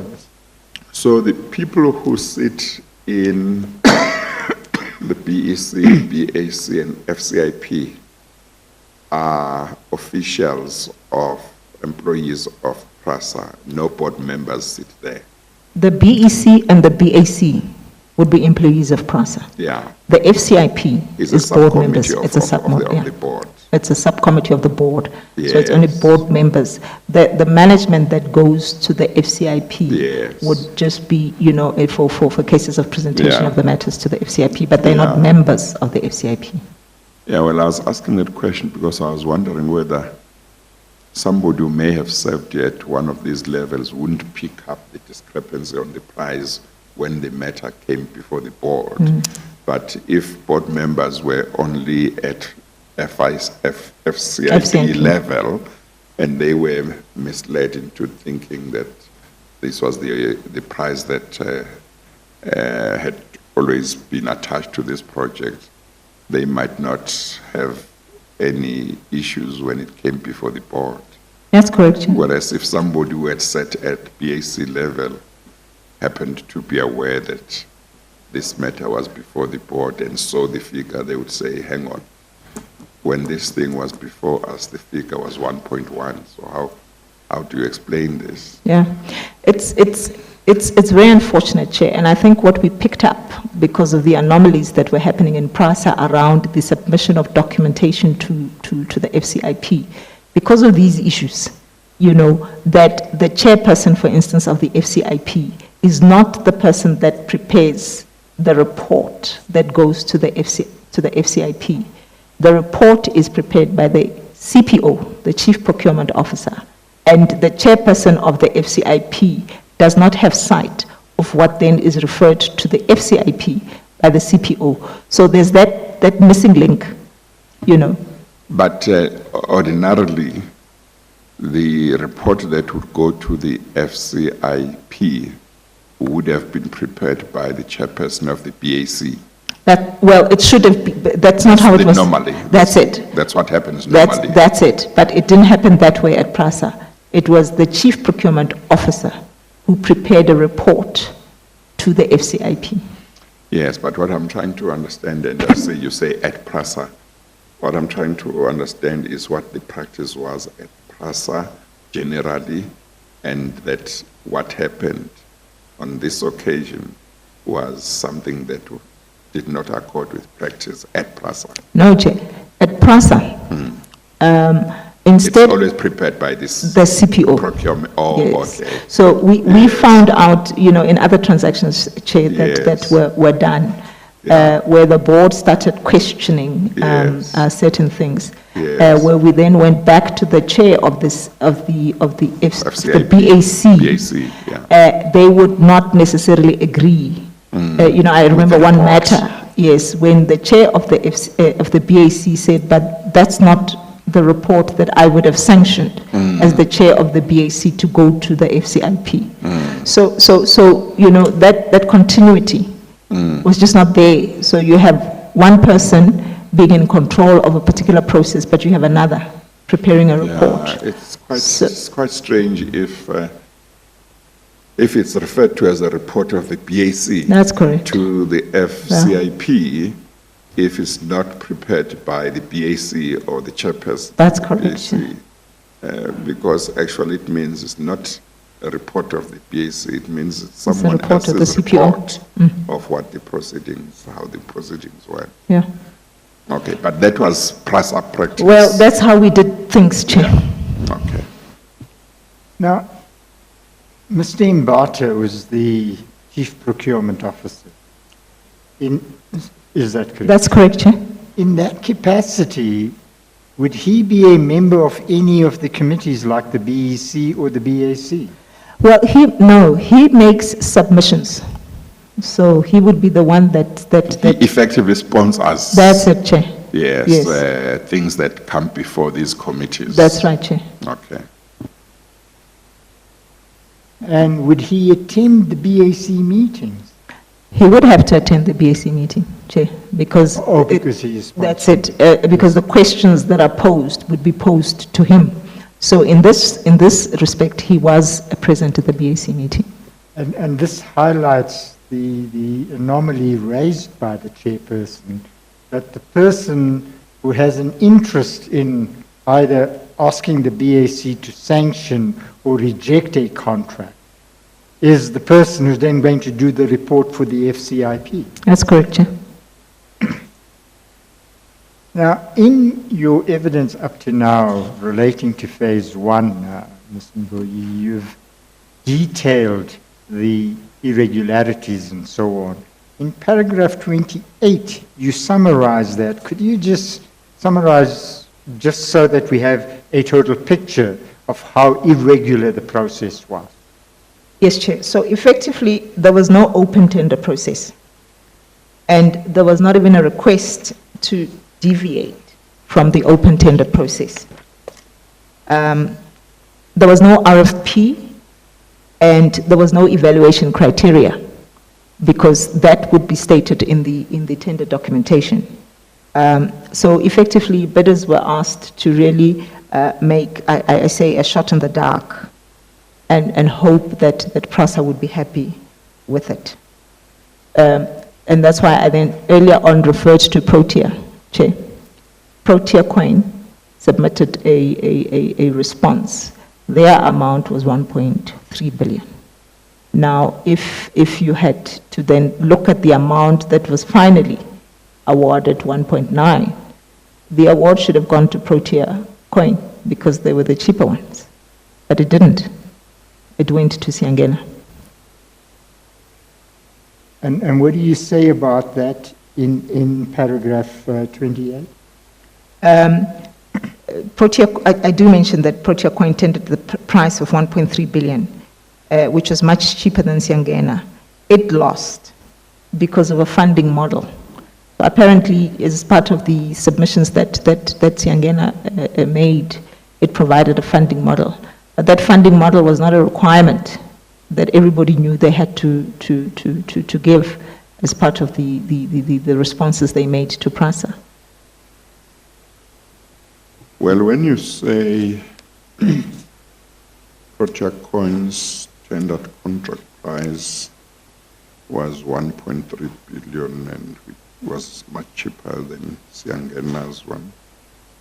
You are comparing that price with 1.9. That's 1.9, Chair. Yes. Yes, because that was ultimately the amount that sat at the board at the FCIP. Yes. But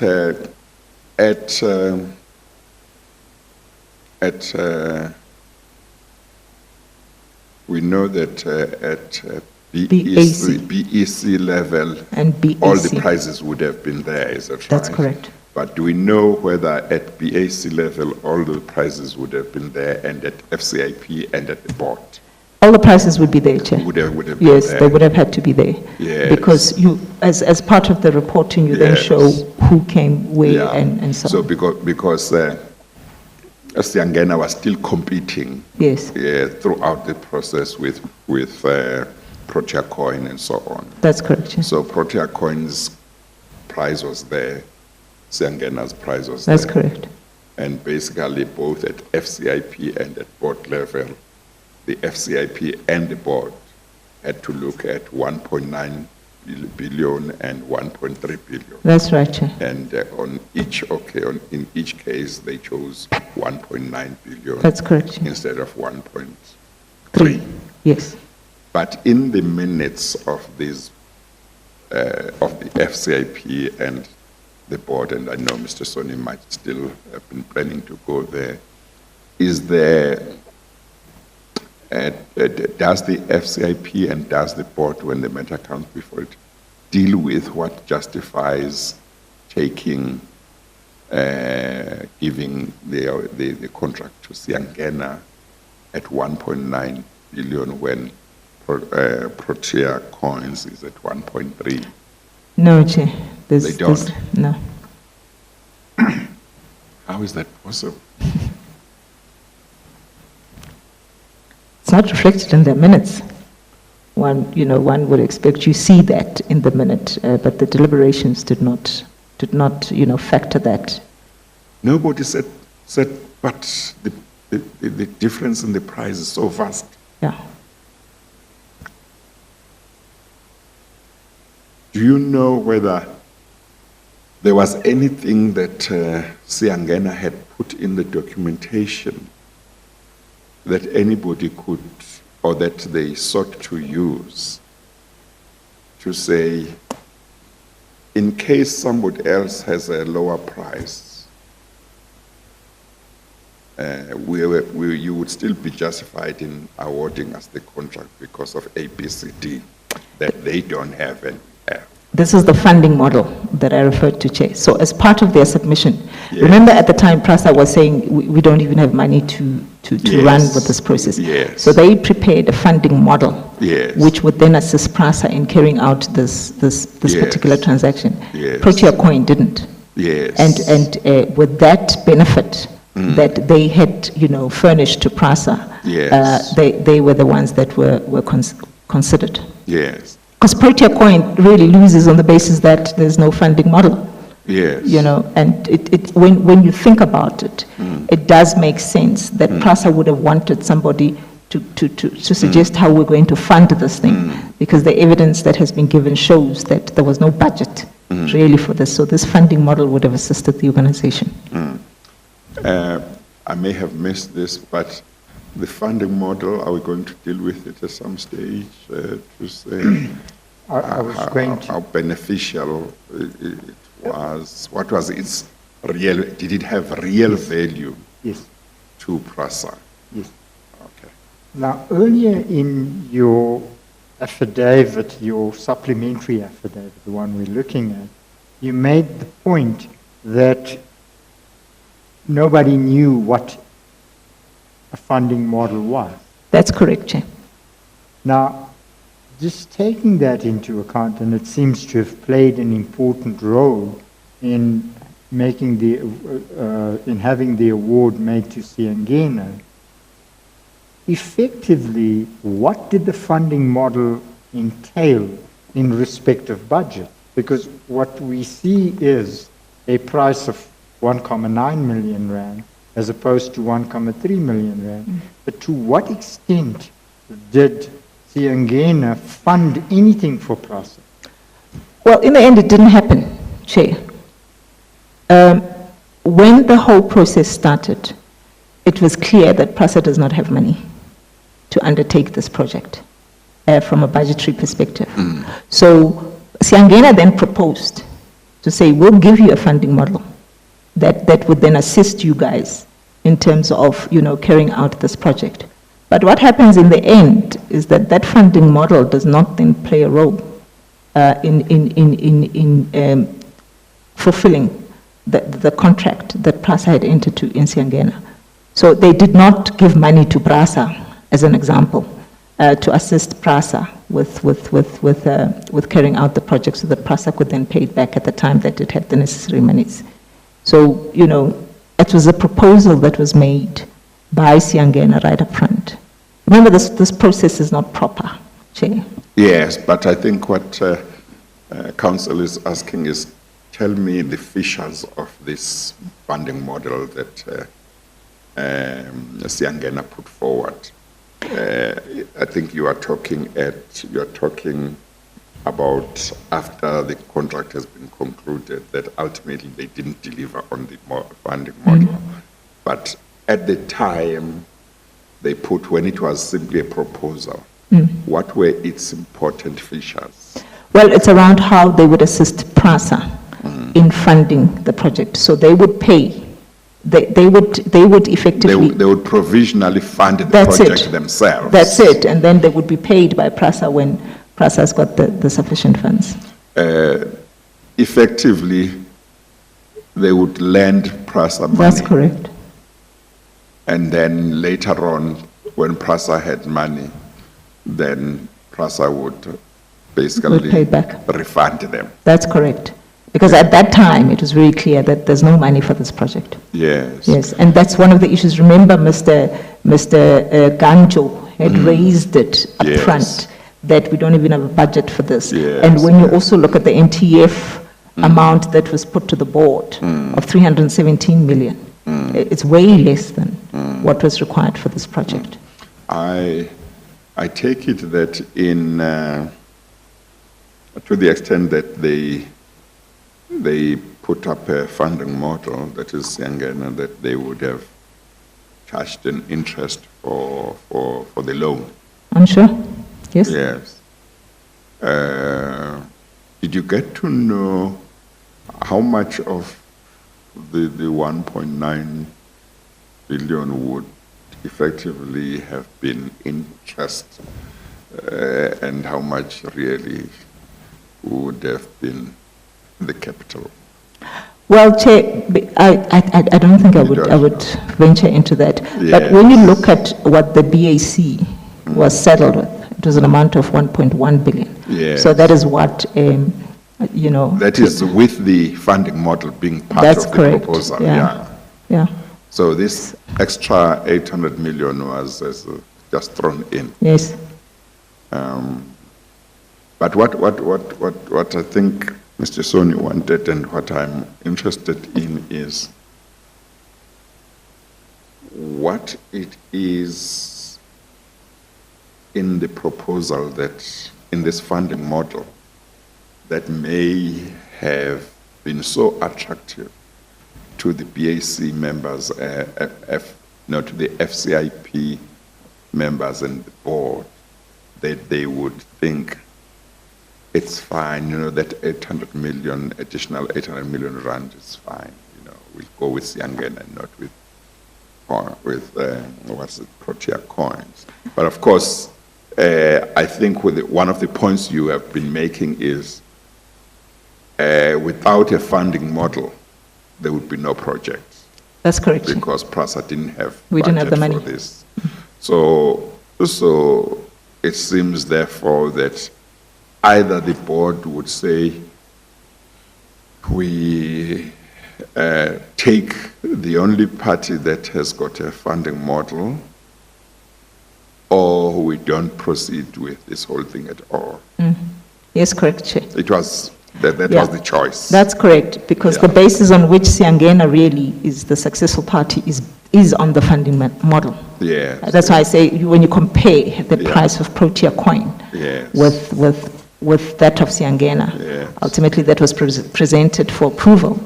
Siangena was much higher than Protea Coin. The expectation that you'd have had is that Protea Coin would then succeed because it was at 1.3 billion. And Siangena's price, as reflected in the documentation that was sent to the FCIP, was 1.9. So, the funding model would have, been an advantage that the Siangena had. But also remember, Che, the Protea Coin was not asked to provide a funding model. So they didn't know that they had to even provide a funding model. The issue of the funding model was only known by Siangena. Oh, no, I think I missed that. I thought Yes, they were Chair. all asked. No, Protea Coin was not aware that it had to provide a funding model in respect to this contract. And the only person who could have and should have made them aware would have been Mr. Mbata. The CPO together with Mr. Ganjo. Mr. Kancho. Yeah, And they didn't. no. As you please, Chair. One of the things that you referred to earlier, and I ask you to please look at paragraph 15 of the supplementary affidavit. You might remember you referred to matters that Mr. Sebola had raised. One of the issues he raised is what was being considered was a public-private partnership. That's correct, Chair. Now, in regard to public-private partnerships, I take it that there are different mechanisms or different procedures that would be followed if you are asking for the private sector to be involved with an organ of state in a particular contract. That's correct, Chair. In terms of the Treasury rules, PRASA is a Schedule 3B. And take, for instance, Transnet is a Schedule 2B. So issues pertaining to public and private partnership, triple Ps, are specified in the Treasury regulations in relation to entities falling within the Schedule 2B aspect and not 3B. So PRASA could never enter into public-private partnerships because also the process is very tedious. I think when one looks at the regulations from National Treasury, you understand that it's not an easy process to follow, and it is a process that really is run then by National Treasury because there's a lot of things that are involved in that process. So PRASA is not allowed to enter into triple Ps. And so if it chose Siangena on the basis that it had provided a funding model, it would in fact be entering into a public-private partnership. Well, effectively, yes, And that's why Mr. Sebola was concerned,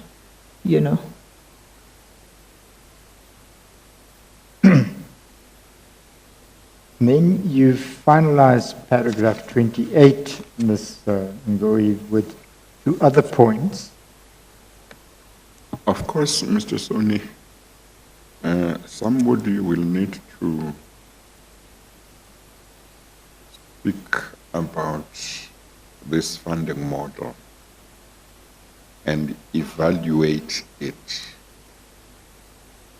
in terms of its merits and demerits, so that one can see whether the FCIP and the board, in coming to the conclusion that they should award the contract to Siangena and not Protea Coin, they did nothing more than just act in good faith on what appeared to be a sensible decision to them, or whether one is able to say, but really with these types of fissures in this funding model, nobody could in good faith have thought that this is the way to go. Yeah.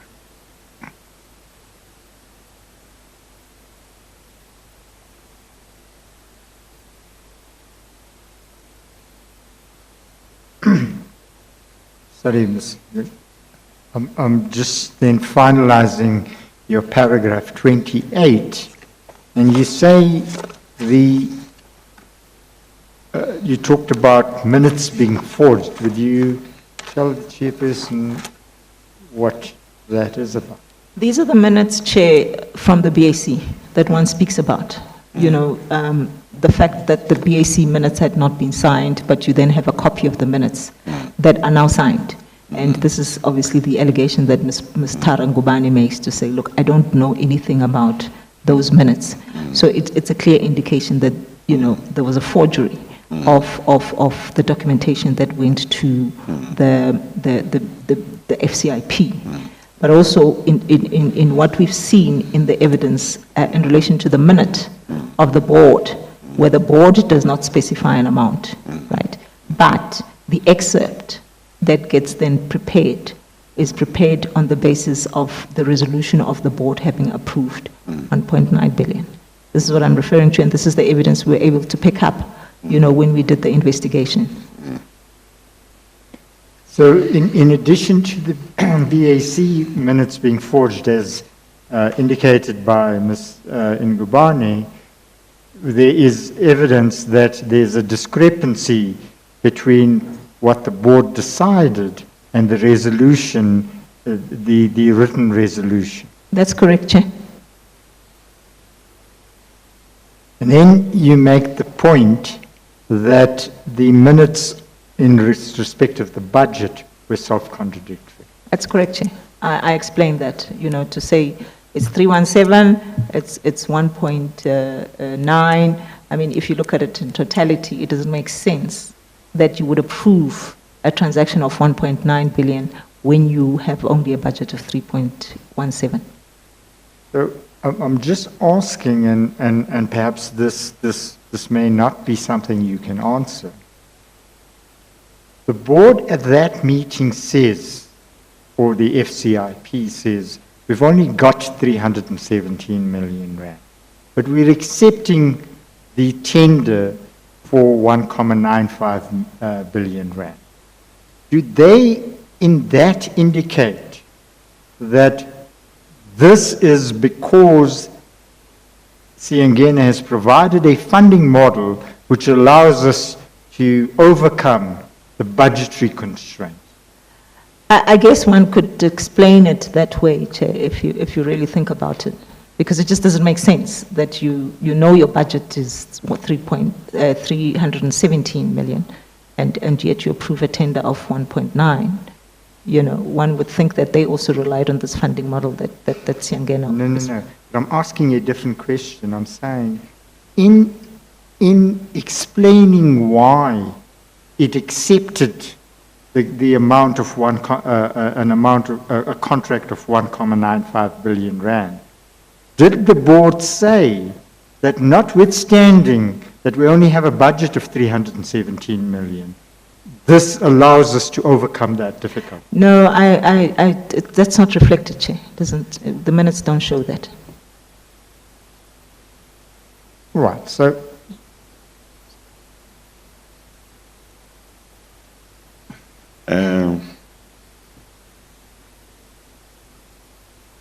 you should know, when was PRASA going to be required to pay back the loan, as it were? This 1.9 billion loan, when it had what, 317 million. 17 million. Well, Chair, I don't know, and I maybe should say also, you know, from a regulatory process, PRASA just can't go out and request loans or enter into those type of transactions without the necessary approvals being granted by National Treasury, being one of the institutions that would have had to consider PRASA, you know, asking for a loan. The reality is that PRASA is a subsidized entity, obviously gets its money from you know, government, and so there was restrictions really around borrowings and so on. So PRASA would have had to comply. So I don't know when and how PRASA would have been able to justify that loan that it had made. Didn't the contract or the funding model provided indicate as to when the Siangena would be paid? Because I guess that yeah. we are calling it a loan. They may have had another term for it, but we are saying effectively it's It's a a loan loan, to, yeah. to PRASA. I can't recollect, Chair, but we can check it. We can But check what you don't even remember whether that was even in whether the... you saw it or... No, I can't recall seeing it, Chair.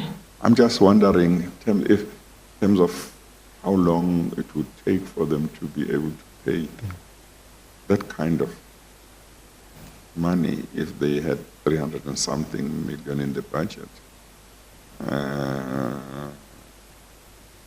And I mean, first, the fact that the FCIP and the board saw fit to approve Siangena's price at 1.9 billion rand when there was 1.3 billion rand from Protea Protea. Coins. On the face of it says, but how is that possible? And then, of course, you explain that without the funding model, even Protea Coin couldn't, even if they wanted to give the contract to Protea Coin, they wouldn't be able because they didn't have the money. That's correct, So they had to go to somebody who was going to give them a funding model, and Siangena was providing that. But still, you have to say, when would they be required to pay, on what terms? Because it might not make sense to say you are going to pay this amount in a year's time, in 2 years' time, or whatever, I'm not sure. So if that is the case, then it compounds the confusion. That's correct, Chair. You know, the questions just compound to say, what was going on? Yes, Chair. How could the FCIP not pick up this conundrum? What was their solution to it? What about the board? Because before you can approve, you've got to say, what is my answer if somebody says, how are you going to pay this back? You must be able to say, this is our answer, and it's doable. Yes, Chair. I guess we can find the document, Chair. Of Yes. the funding model. Yeah, there's a lot of paper Yes. that's involved in this. In No, this we transaction. need to We'll look have at to that look for it. because one needs to know whether, to the extent that there may be wrong things that may have happened, one needs to know who was, who may have been involved, in what way. Was it negligence? Was it incompetence? Was it intentional? Was it criminal? But Chair, when you look at the how the matter unfolded and how the payments were made, monies was coming out of PRASA to pay this. So effectively, in relation to this first phase of the project, PRASA had paid a substantial amount of money out of its own coffers to Siangena. Siangena. So then when you look at it really, at the end of the day, this funding model did not even benefit PRASA because it's still paid, Of course, that might not affect the board, I assume. That's correct, It yeah. might affect the management. The management, yeah, Who made those payments. that's correct, Chair. Yes. Yeah. Okay.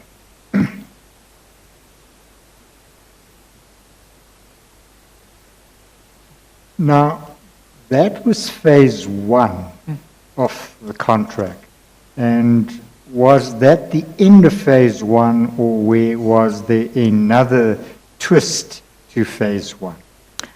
There was another twist to phase one, Chair. So phase one was then extended again, where from 69, 12 more stations were then included. So effectively, Siangena just got given 12 more stations to say add on. And with that as well, the expectation would be you need to follow procedure. It was not done. It was just an addition to the 69 that it had already had.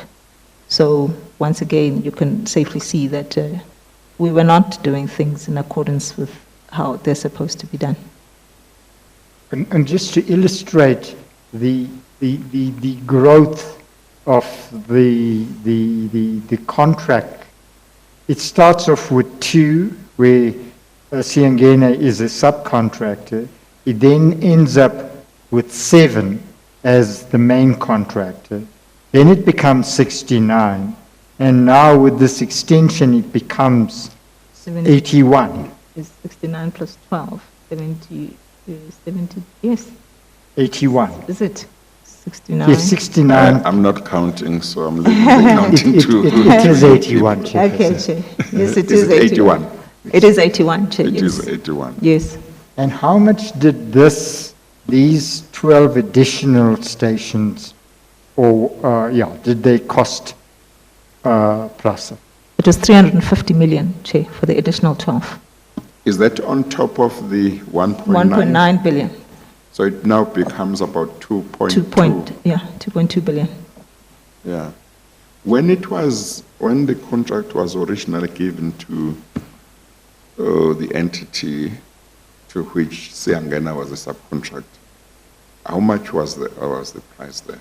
I guess, Chair, because it was 2 stations Yeah. at the time, the amount would not even have been, Yeah. I can't remember exactly what the amount was, but it was Oh, not. because it was 2 stations. It was only 2 yeah. stations that were required to be done at the time. Yes. Okay. Yeah. Okay. Okay. No, thank you. And in regard to this extension, you make the point that that there was an irregularity, and could you identify that irregularity? It's around the procedure, Chair. You don't just extend, even if there was a tender, Chair, you don't extend the scope of the contract without following process again. So, naturally, it just doesn't work like that. You have to, if you want to extend the scope of the contract, you would have to take it out to tender again. So this was not done. Now, all of these extensions involved that we're talking about here, would they have been sponsored, as it were, by the Chief Procurement Officer?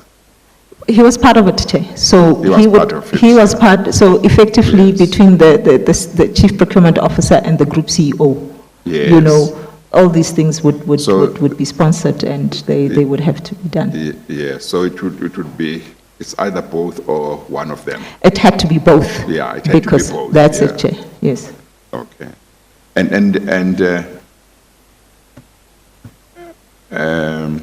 at the time of these contracts, these extensions, you were not yet head of legal department. No, I was at Intersight. You were Chair. at Intersight. At Intersight, yeah. How long had you been with PRASA at the time, with Intersight PRASA? Intersight, More or less. I was at 2011 till 2014, August. Yeah. And then I went across to PRASA. But when did you come to PRASA for the first time? PRASA is in PRASA, including Intersight, at 2011. 2011? Yes, Okay. but I would not have been involved You because would not have been involved. And also at the time, Chair, Intersight was no longer doing what the previous Intersight was Yeah. doing. So in my case, Intersight was an asset investment Yeah. company, and the Yeah. focus was different. No, that's fine. Do you know how long Mr. Mbata had been at PRASA around this time? Well, if I recall, Chair, there was a time when Mr. Mbata indicated that he had been at PRASA for more than 20 years. Yes. Yeah, so he'd been at PRASA for a long time. And do you know how long he had been Chief Procurement Officer as at this time? No, I wouldn't know. You Chair. don't know? I don't know. Yes. But are you able to say, him being Chief Procurement Officer, he must have known what procedures were Of required course. to be followed if there were to be extensions. Of course, Chair, Yeah, and Yes. the group CEO would have known also. of course, Yes. yes. Okay. Just finally on the extension, if no process had been followed, would it have gone through the BEC, BAC, and the FCIP? No, Chair. You know, I mean, this was just an additional 12 stations to Siangena. If it went back, Chair, there would obviously have been, you know, concerns that would have been raised, you know, by the BAC and the BEC again. It should have been, you know, especially where the BAC is concerned, considering that they've not approved. Well, I'm looking at Mrs. Sonia. I'm not sure whether it's what he was looking for, or at least not my understanding. What I would like to know is what would have been the process procedure. to be followed if there was to be an extension. Well, if there was to be an extension, Chair, of the contract, again, we talk to the scope increase, you know, and this issue is also regulated by National Treasury to say you can't vary the contract and increase the scope to more than a particular percentage of the contract. So one would have expected that it would have had to go back to the BAC and then to the FCIP for consideration.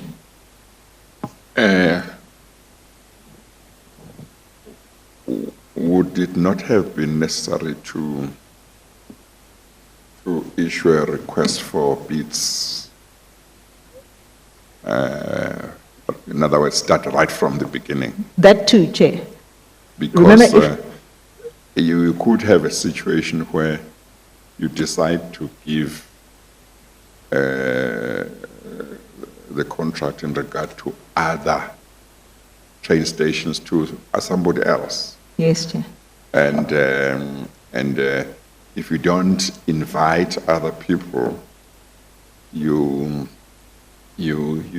are denying them an opportunity to bid for those train stations, and you do it by simply saying, we are just extending this existing one. Yes, Chair. The value of the extension, Chair, would play a role as to whether the matter goes back to procurement a process to advertising or not. So, because in terms of the Treasury regulations, Yes, if I recall, I think the percentage is increased now to 15%. So, if at the time it was more than 10% of the value of the contract, the variation, then you would have had to go out to tender. So that the contract value and what it is that would have been paid here would determine whether that process would have to be followed. Yeah. So it dependent on that as well. That makes sense, because you don't want to invite tenders for a very small That's correct, Chair. amount, value, but once the value goes beyond a certain amount, you might then be justified in saying, let's That's hear cool. what other people can tender. That's correct, Chair. And for the record, the amount being 350 million would be a great deal more than 10% of the 2 billion, or almost 2 billion extension phase one contract. That's correct, Chair. Sorry, just on that score, Ms. Ngui, the 350 million, would that not have had to have board approval, given that Mr. Montana could only contract to up to 100 million? That's correct, Chair. Mr. Montana's authority, in terms of the delegations of authority, was limited to 100 million. It would have had, things done properly, gone to the board for approval. But from what you know, this extension didn't go to the board. No, it didn't go to the board, Chair.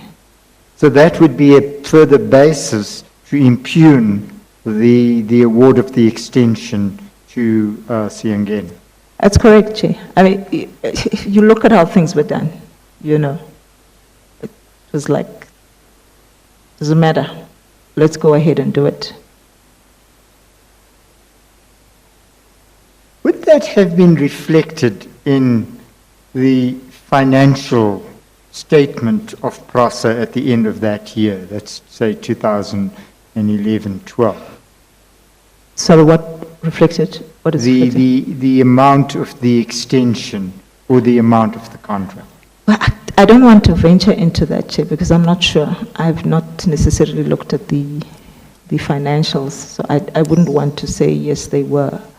I can't recall if the amount was reflected.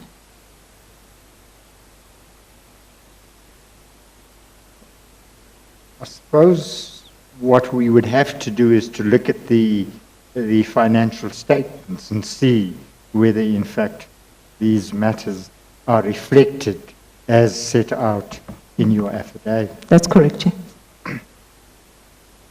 Then, Ms. Ngoyi, you go into phase 2 of the project. That's right, Chair. Chairperson, I see it's 521. I'm not sure we'll finish this in the next 5 minutes. I don't mind continuing, but... Yes, no, I think I may have thought that we would be able to finish with that before lunch, but I think we have been doing what needs to be done. Absolutely. Yes, So we'll have to come back after lunch as you and continue and finish. Yes. Yeah. Okay, so I think let's take the lunch adjournment and we'll come back at 2. We adjourn. All right.